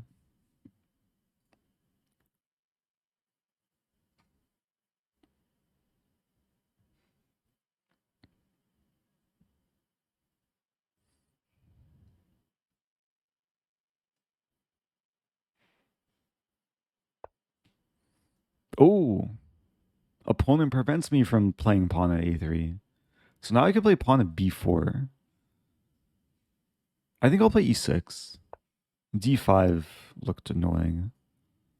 I was actually a bit more scared of d5 instead of a3.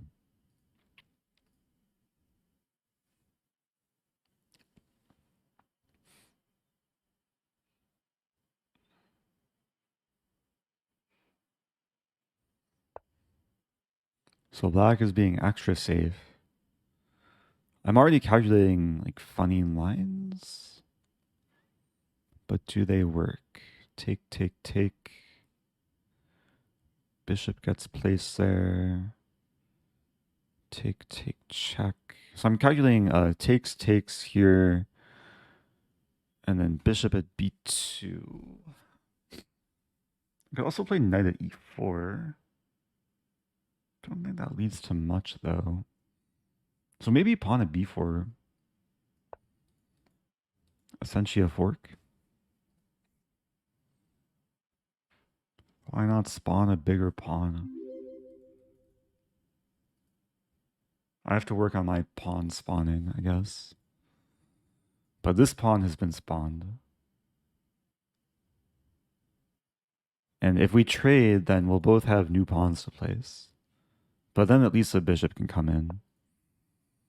Knight there, I can take on a3. It looks like the queens are going to get traded, which will make things extra spicy. And I don't have to take back right away. I can play the intermezzo. Pawn takes b2 check.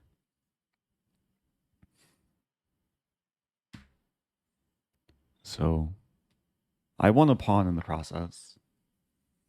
But one thing about Crazy House is material isn't as relevant. Oh, that's a good move. Attacking this and this. If I play this, I lose this. Yeah, in this game, initiative is more relevant than material.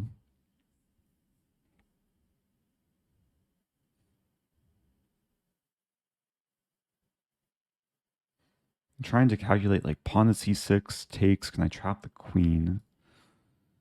I could play knight at c6. I don't really want to give away the knight, but or place the knight. But now everything is defended. Like this, etc.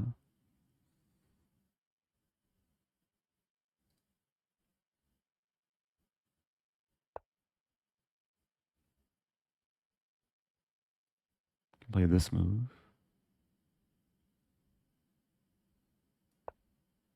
Oh no, my knight.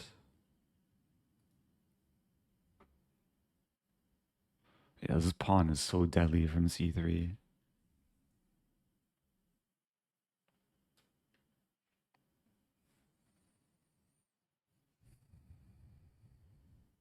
And just the dark squares in general, like bishop a3, prospects. Raining? It's raining. I have to close the window.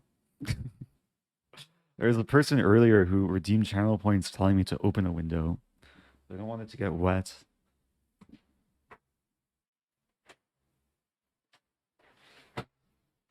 Okay.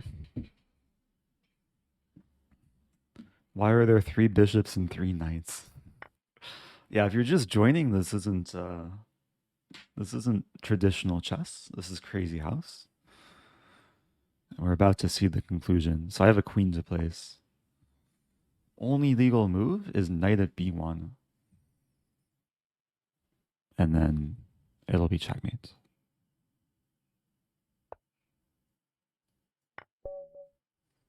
Okay.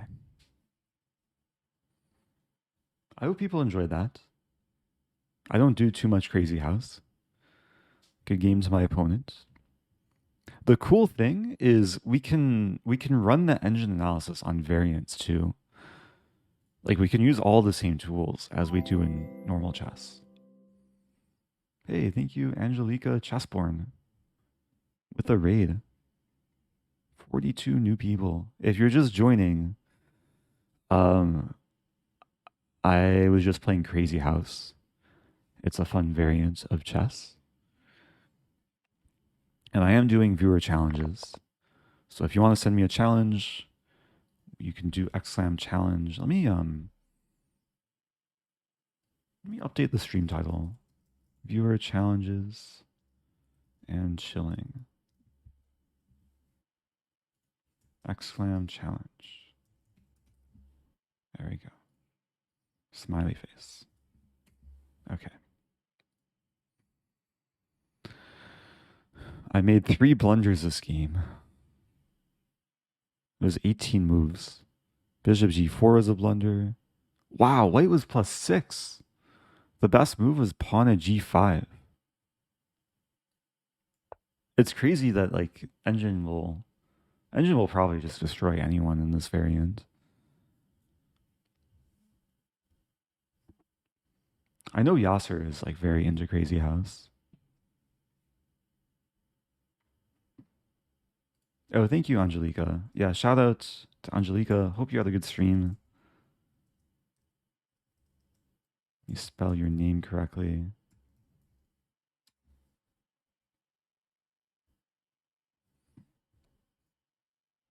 Okay, so for the most part, I've been doing. Oh, don't challenge me to correspondence. I'm sorry, serial killer 99. Decline. Okay. Random challenge. Oh, okay. Back to normal chess. This is rated blitz. Thank you, Jai Piece, gifting to Angelica. I appreciate that. All right, let's try and play a Najdorf. Bishop e2. Okay, let's play just something normal.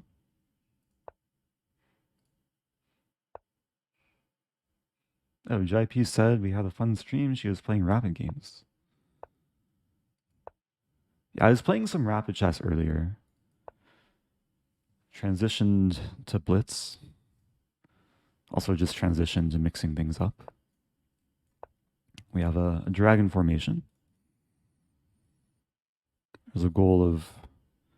And sometimes in these more closed structures, the plan is to play on the flanks. And b4 combines nicely with the bishop. Can we choose what opening you play against us? Actually, that's a fine idea. Like for future challenges, if you want to just say in this chat what opening you'd like me to play, I'm happy to follow instructions.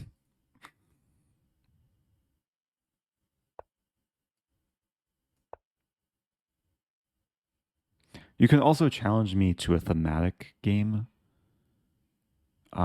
Like custom position is one way to do it as well.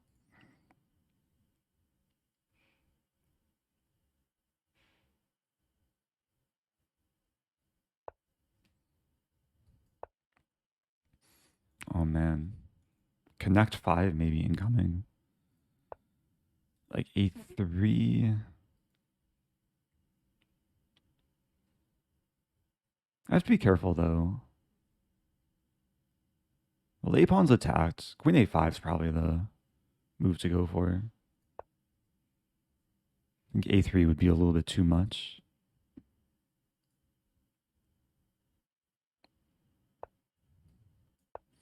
Cow opening. Haven't played the cow in a little while. We did discover the cowpotamus other day, where you combine a cow and a hippo setup, which is maybe slightly stronger than the normal cow. d4.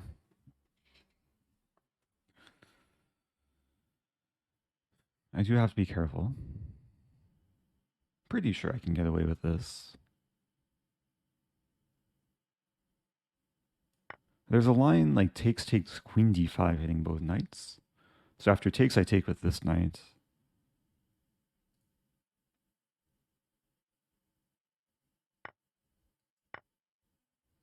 I think it's okay. Although it gets messy. Like if knight takes. Maybe after knight d6, I have rook d8.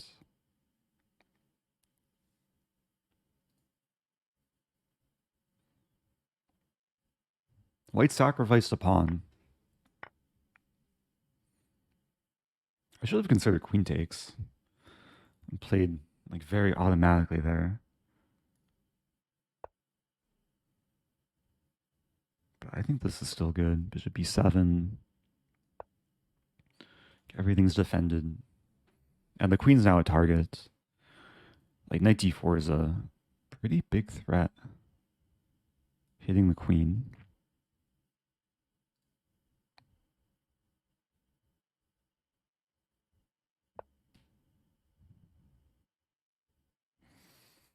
Queen queen slides over. Can I win another pawn?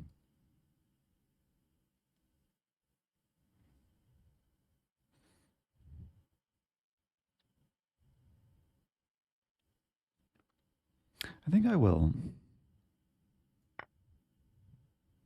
And this does open the b file potentially. But after takes, I hit the rook. Rook moves, I hit the queen. So I'm keeping initiative. And then eventually, I think I'm getting the square for the knight. Should be very nice.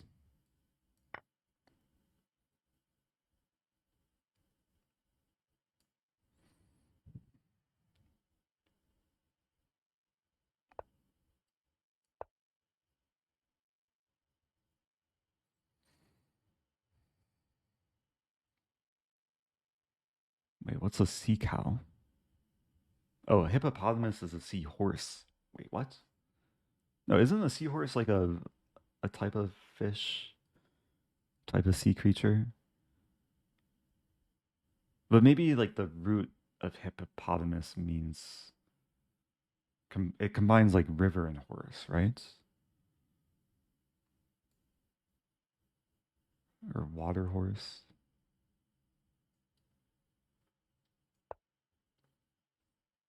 Yeah, there was a point where I was like learning the etymology of hippopotamus. A sea cow is an actual animal, really? I have to look up a photo.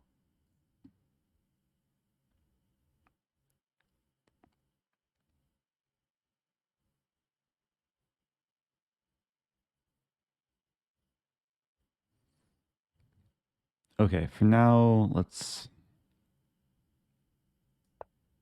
just gradually improve. I misspelled viewer. Oops. Viewer challenges. I typed view challenges. All right, bishop d5.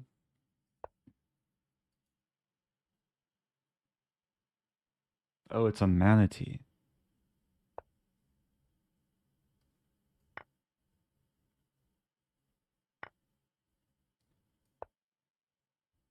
I'll still check a photo after this game.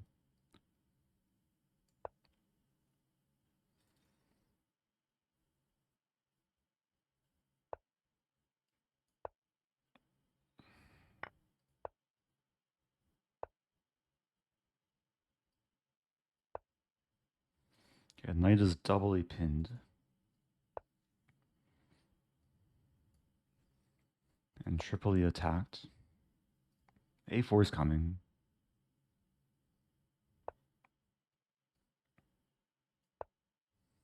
Now this bishop's restricted. Ooh. Proved me wrong. Keep pushing. What are the odds? Set up a sneaky mate.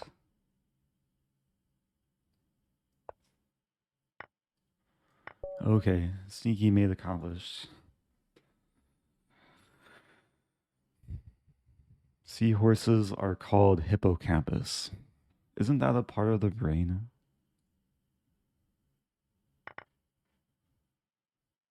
Okay. Sea cow. Oh, it's like a cow that lives in the sea. Dugong. Hmm.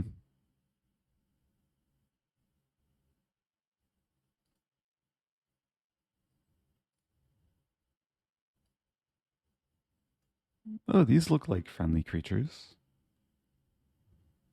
Maybe slightly high maintenance. It'd be a cool job to be a sea cow photographer. To spend your days like scuba diving, taking pictures of sea cows. Yeah, what sound do they say? They still say moo? And can you milk them? Are they mammals? So many questions. –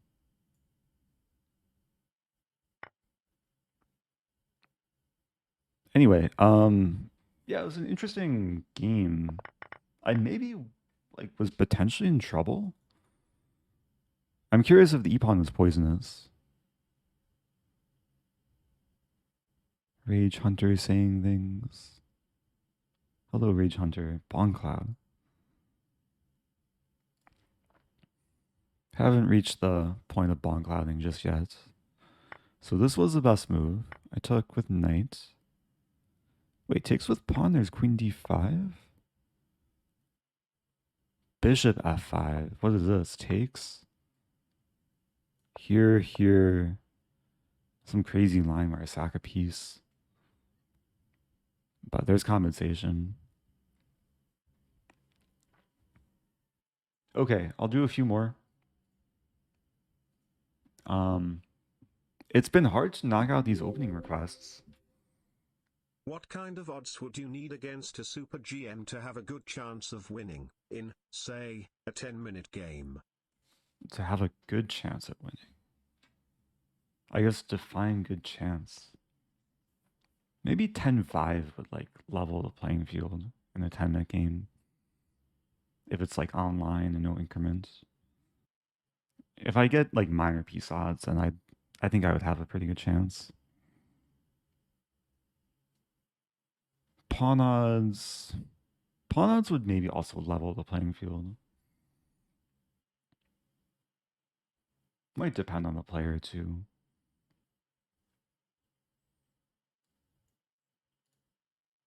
All right, random challenge.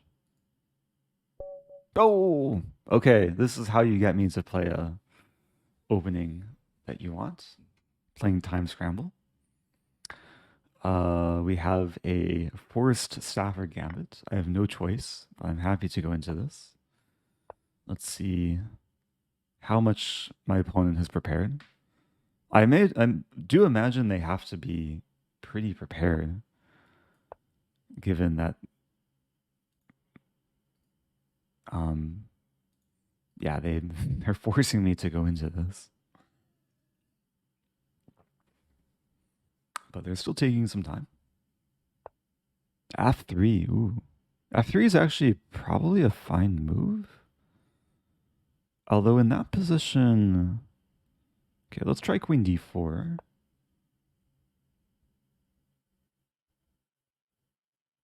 I'll try and punish it. Yeah, rook f1.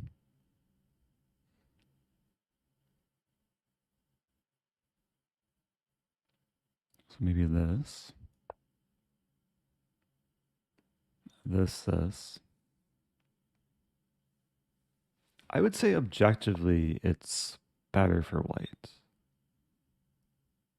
But practically, I think this is still enjoyable to play for black. H-file is now open. Bishop pierces through the position. I'm threatening to take on h2. If rook h1, I play g3.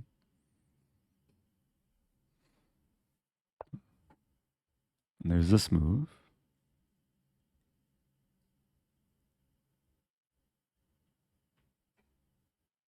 Does it lead to much? I also have this move.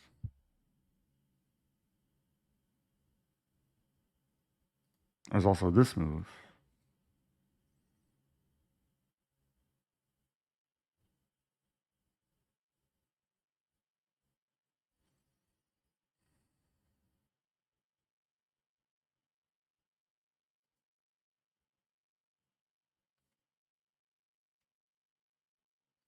I think I'll just take on h3.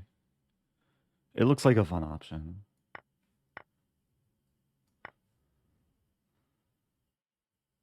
Opponent was very ready for that. So I'm down a piece here, but after g2, how does white... I don't think white prevents g1. Yeah, this pawn used to be an h7 pawn. Now it's a g2 pawn. Soon to be a queen. Or maybe a knight.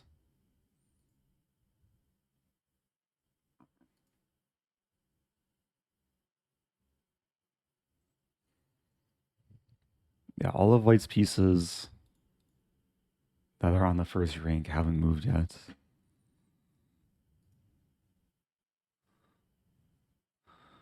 Yeah, you can be anything you want. This pawn was very inspired.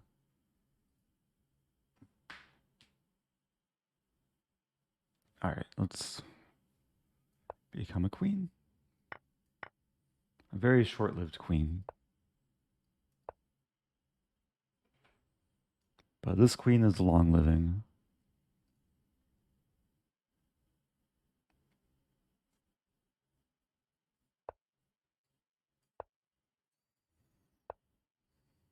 No mercy.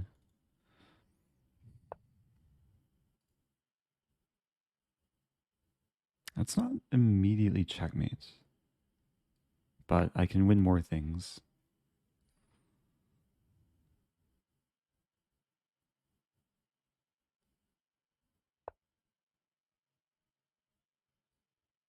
Okay. No mercy. Where's my castle mate? Okay, let's just do the efficient mate. Did I miss maiden 1? Oh, I missed maiden 1. I was too busy consuming sad nights. Okay, so what was a mistake? I think by the time we got here, I was already feeling pretty good. This position, white had to be really, really careful. Maybe taking this pawn was a bit better. White's going to lose a rook, regardless. But there's a move queen f3 here. And black's still better. So going back. Oh, wow. So black's just better after rook h3. And black's still better after g3. Best move for white is h4. Preventing the sacrifice. Thank you, Weregar Radio. The first time, Prime.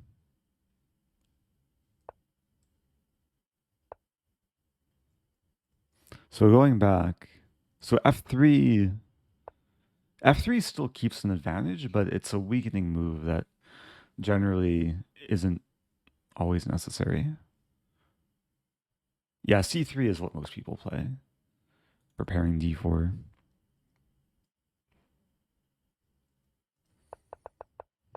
So I wasn't prepared for f3. I had to think on my own, but I think this turned out to be a fun line. All right, moving on. Playing Pillager. I still have my request thing. And still a lot of the e4 openings, so play e4.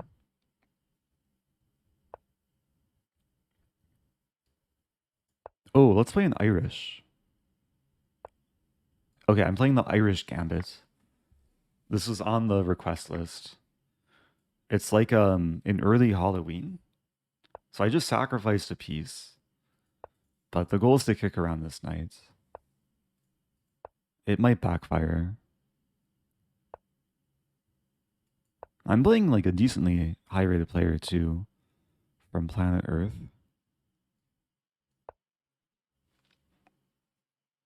Who was it? Irish. Oh, is Greta Lapie. Oh, Greta Lapie like suggesting so many openings. Greta's still here too. Wait, is it P or pi? I forgot to look earlier when I asked. H3? Play this move.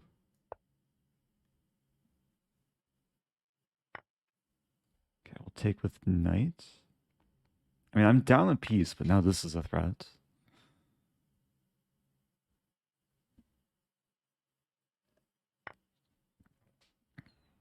Wow. Play this move. So I'm threatening knight d6. A bit more development. Yeah, let's play knight d6. This opening is working out well. King has to move, I'll take on f7. It's possible black is still okay. But I'm getting what I want. What I really, really want. Oh no, my bishop. Someone call an ambulance.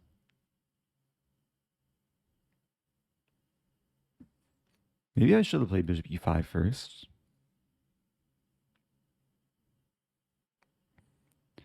What to do?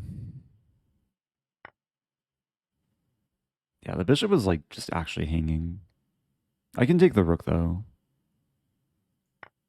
So I have rook and pawn for knight and bishop. Hey, it's magic chess. Appreciate the raid. If you're just tuning in, there's complete chaos happening here. This started as an Irish gambit. I sacked a piece early on. And I'm trying to still justify it. Shout out to Magic Chess. Hope you had a good stream. I've been streaming for over 2 hours now, but I'm doing viewer challenges. So if you want to challenge me, you can type !challenge, get a link for it. Yeah, we're not trading queens. This knight wants to re-enter the game.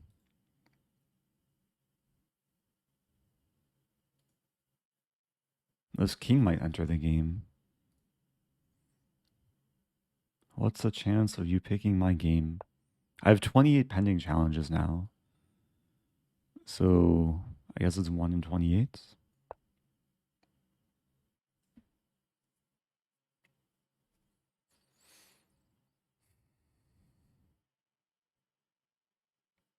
There's one legal, oh no, there's 2 legal moves. But the king has to move somewhere questionable. So I could play this. I think I'll play bishop g6. Knight's pinned.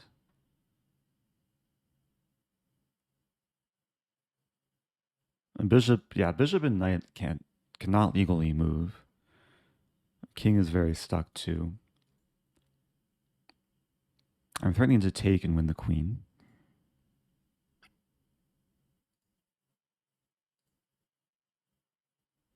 Oh, 3.57%. Not bad. But now I have 33 pending challenges. Or D1?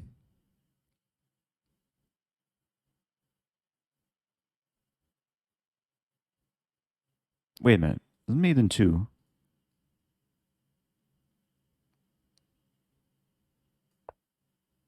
Almost didn't see queen d6. Rook d1 was probably still winning, but okay. Winning with the Irish gambit in 20 moves? At some point, black got in trouble. Maybe snagging the pawn was a bit too risky. Engine really doesn't like this opening for white. The funny thing, black can play knight f6 and transpose into a Stafford. Just a wrinkle of opening theory. That's already -4. But practically, I mean, let's see the scores in Lichess. Yeah, black scores better here too.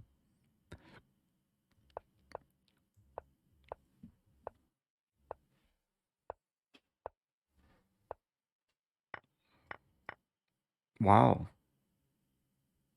Oh, I could have played knight d6 right away.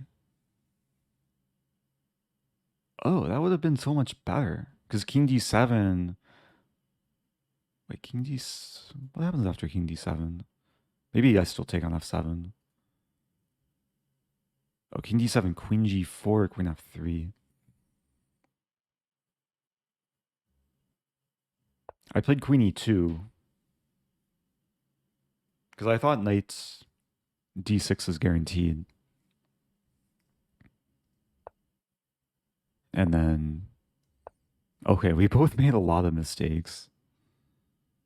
Or a lot of blunders. There's a funny line I was kind of hoping would happen, where it looks very natural for black to play knight d5. It's actually the top engine move, hitting the bishop. And then I was going to play a funny move here, queen e2, and say, oh no, my bishop. Looks like it just walks into a fork. But then, knight f6, double checkmate. King's attack twice, has nowhere to move. So this would have been cool. Didn't quite happen though.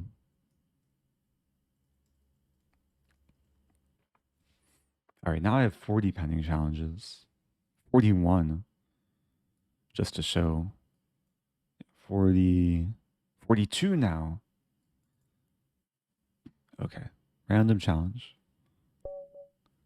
Playing tfofotoff.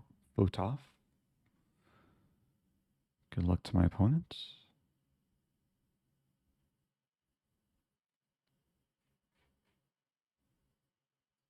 Oh, let me complete Irish Gambit. And Greta's still here. It's something for the Albin counter gambit from Hanelby. So I'll go for Albin. Not happening. Jobava London? Jobava London time. I'll play what I usually play, this bishop g4 line.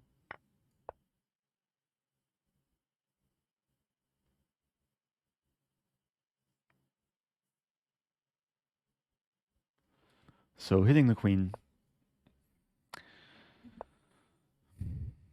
Yeah, now it's a matter of developing naturally.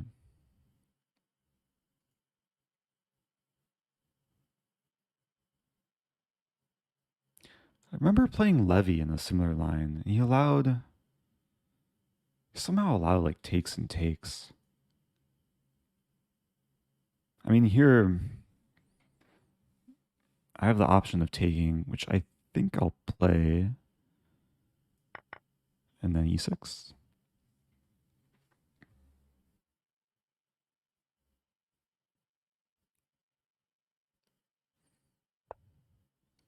a3. All right, let's be aggressive. Hitting 2 pawns. There's a couple ways to deal with a threat. I mean, there's this move. There's also casting queenside. Ooh.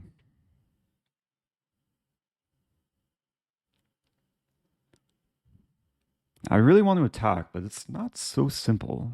Like, sacking doesn't work.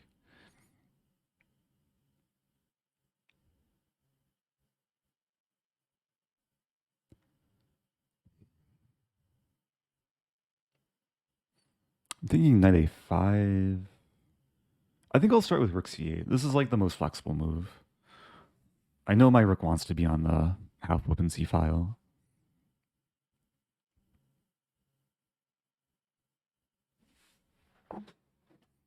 And then probably a6.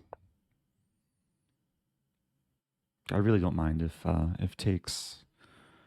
Then I have a choice what to take back with.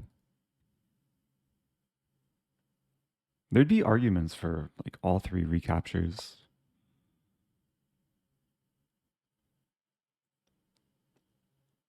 Okay, what about queen a5 here? Because I want to unleash the b pawn thrust. Like b5, b4 is now a key idea.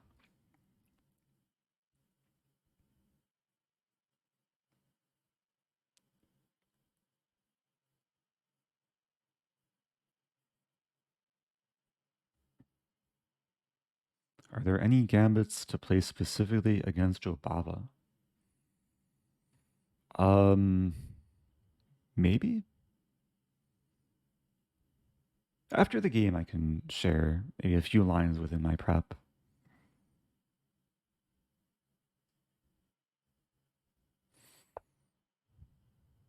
Okay, I do have to watch out for the e-file. This pawn's now pinned, but I think it's okay.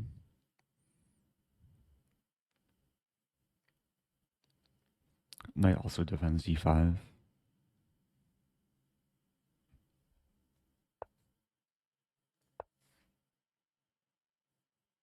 Now the queen also helps defend.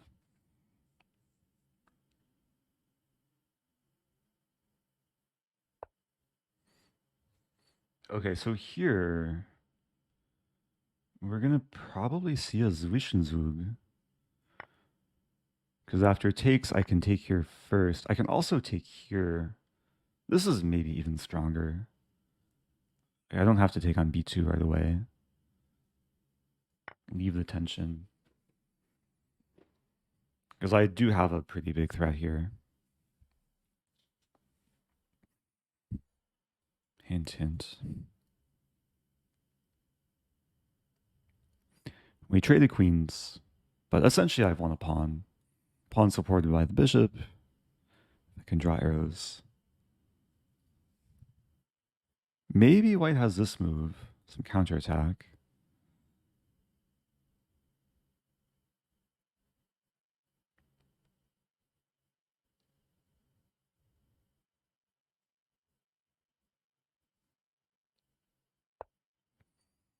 Yeah, knight b6 would have walked into knight takes b3. Let's start with bishop b4. Just a useful improving move with tempo. There's a funny line, which isn't happening. I'll share after the game. Wait, can I still do the funny line? Take. I mean, I could just take a free rook. I could take here first as well. Okay, let's do the funny line potentially. A2. Because white can't stop me from queening.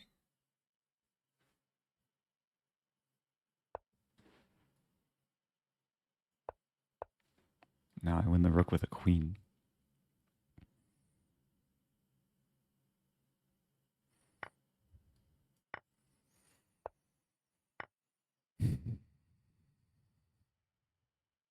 Okay, this will feel a good game.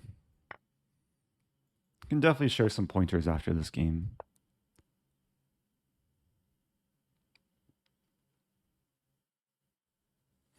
Yeah, the queen is hungry.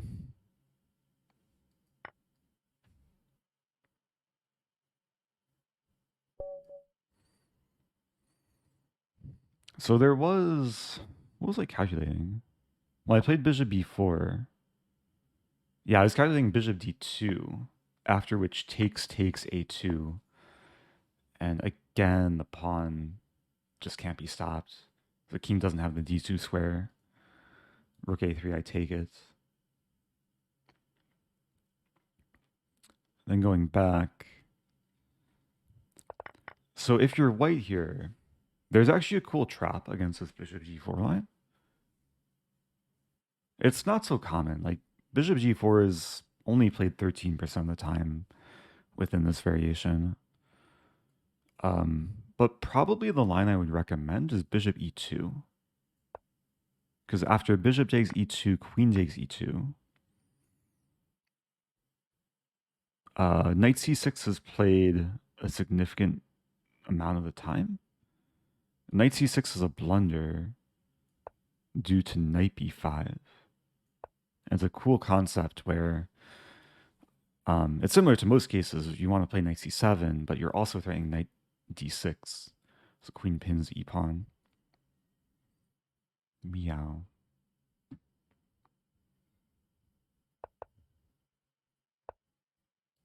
So if we got to this position, I would play a6.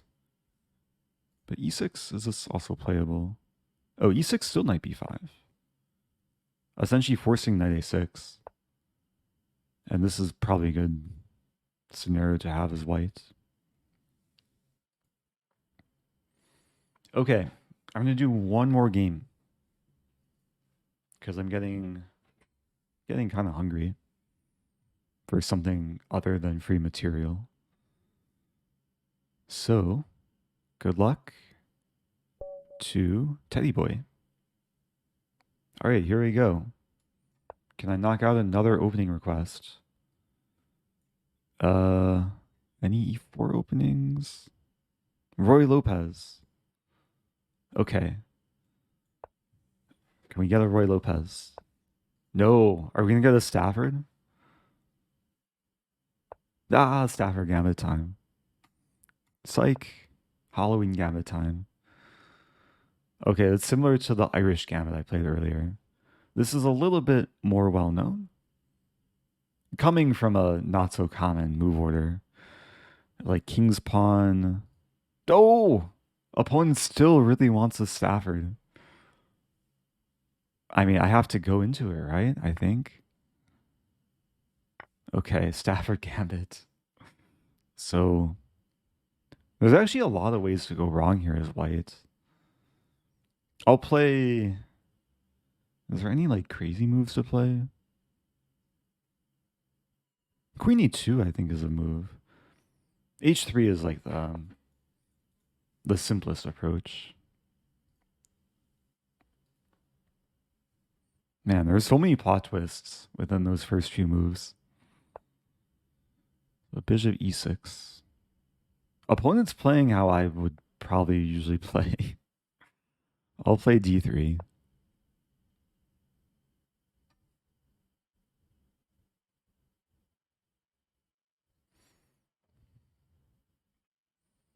Is there a queue? I was just taking random challenges. I think this will be my last game. Unless there's a final challenge that sparks my interest. Like custom position or variant. We'll see.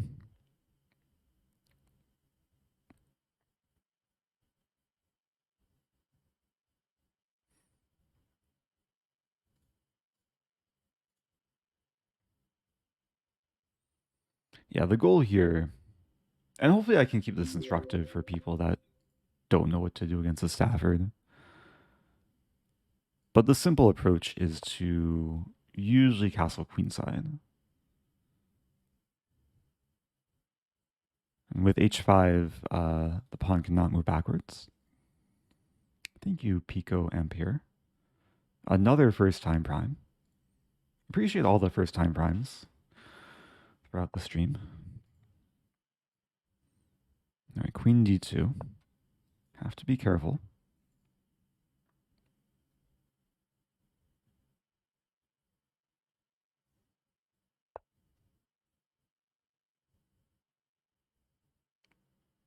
Bishop e3.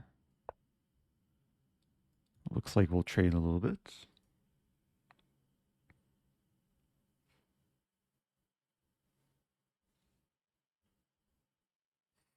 What is the lowest rating you've ever lost to? Online or in a tournament? Or both? I'll take the bishop. Thank you, Messer Fritze. Another first time prime. Yeah, for those unaware, you can sub with Prime if you have Amazon Prime. No extra cost to you. It's as if you just give me a extra $5.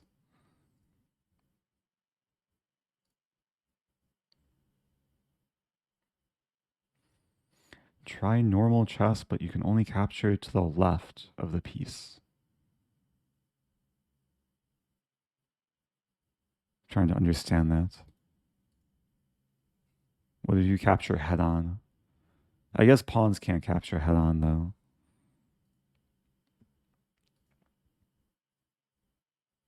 Oh, the queen's trapped. Didn't even realize. Because I'm controlling a3, a2's defended.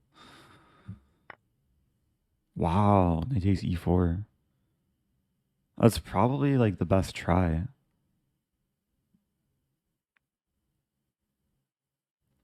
So I could take the queen or the knight. I'll take the queen.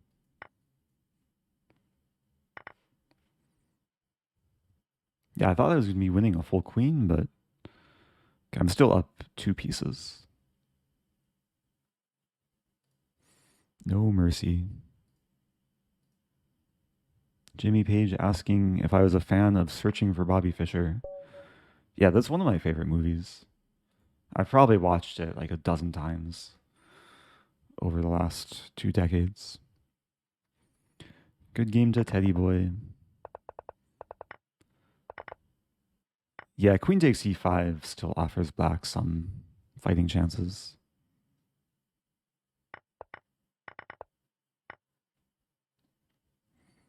Oh, Emberg saw the Iceland matches. Stay tuned for the third and final game, which neither of us have posted. I think we're both going to post the same game and then just share our perspective, because our third game was Armageddon. Okay, who has the coolest challenge? Atomic, Halloween Gambit, 960, Horde. I tried playing Horde earlier. Let's play Horde.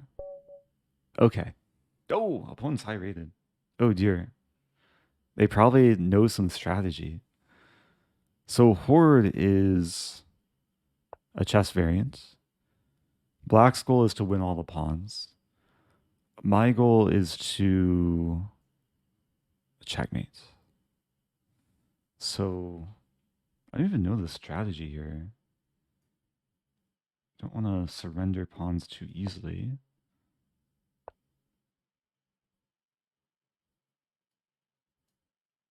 I wonder if we're like walking into theory.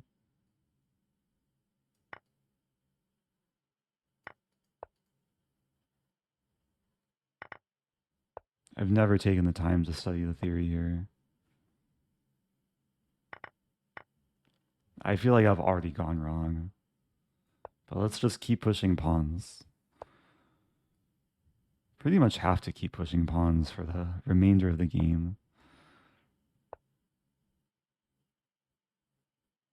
That's probably a good move. Gain a bit of space. A5. Wow.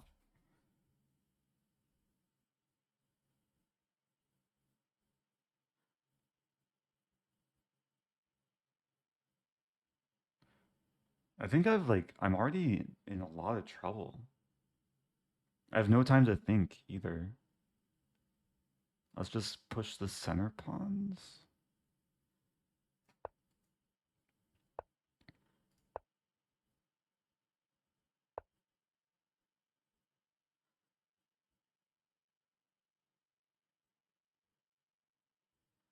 Hmm.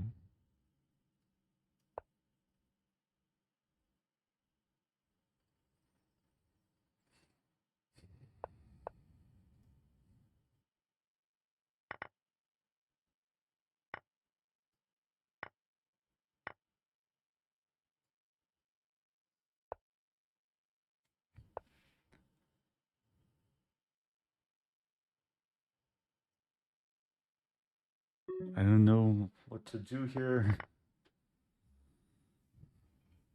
I have an e-pawn. I feel like I lost too many pawns already. I want to play d5 next.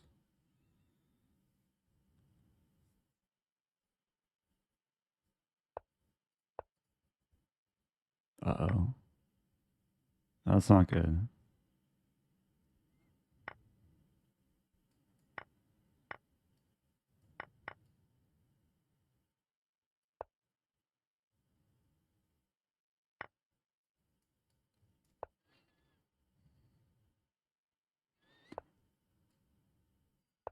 Oh, pawns on the first ring can move 2 squares. Good to know.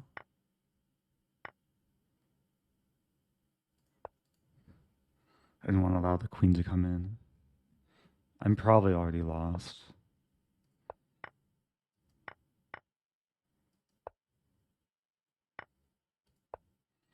Although I have a lot of pawns on the queen side.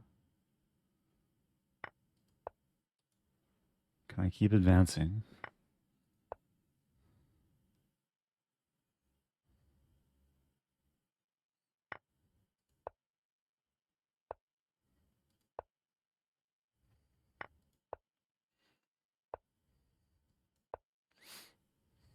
Look at this chain.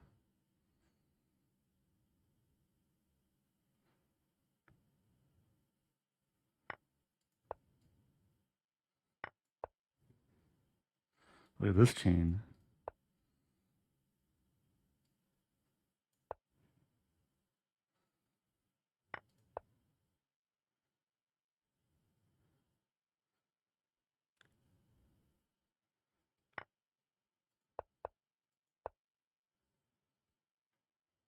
I feel like I'm going to be in Zugzwang at some point.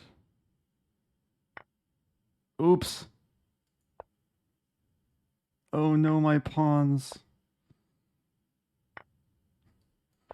Oh, my time. I wonder if I missed anything there. Good game. That was fun. Let's see. Engine says, let's request engine analysis. Like later. No, I think black was winning. Opponent knew some horde strategy. I was trying to hoard my pawns, but I'm not a great hoarder, I guess. Can I refresh? Yeah, this is a variant on Lichess. A lot of pawns versus the main setup. Stockfish isn't used to analyzing horde chess. Hey, I was better after the second move. And then it went downhill. So I'm supposed to play h5 here. What if d6?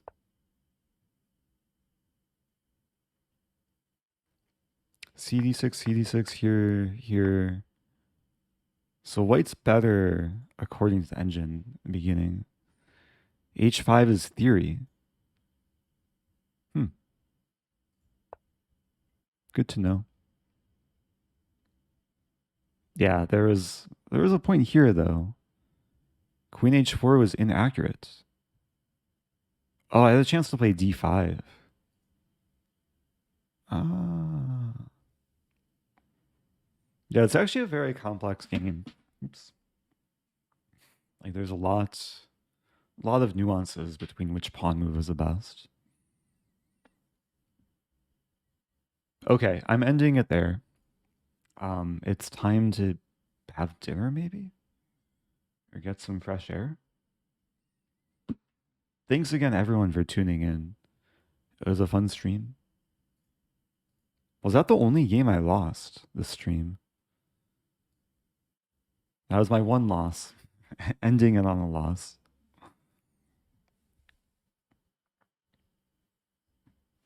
So, I'll be back. What's today? Sunday? On Tuesday is Title Tuesday. It's also America's birthday. July 4th. Might be back tomorrow as well. So do stay tuned. And in the meantime, let's send a raid to Joanna, who's taking challenges, doing some crazy house. Longtime viewer and mod of the channel. Joanna tries. Send some good vibes. And I'll be back. I should be back on Tuesday for at least one of the Title Tuesdays. So stay tuned.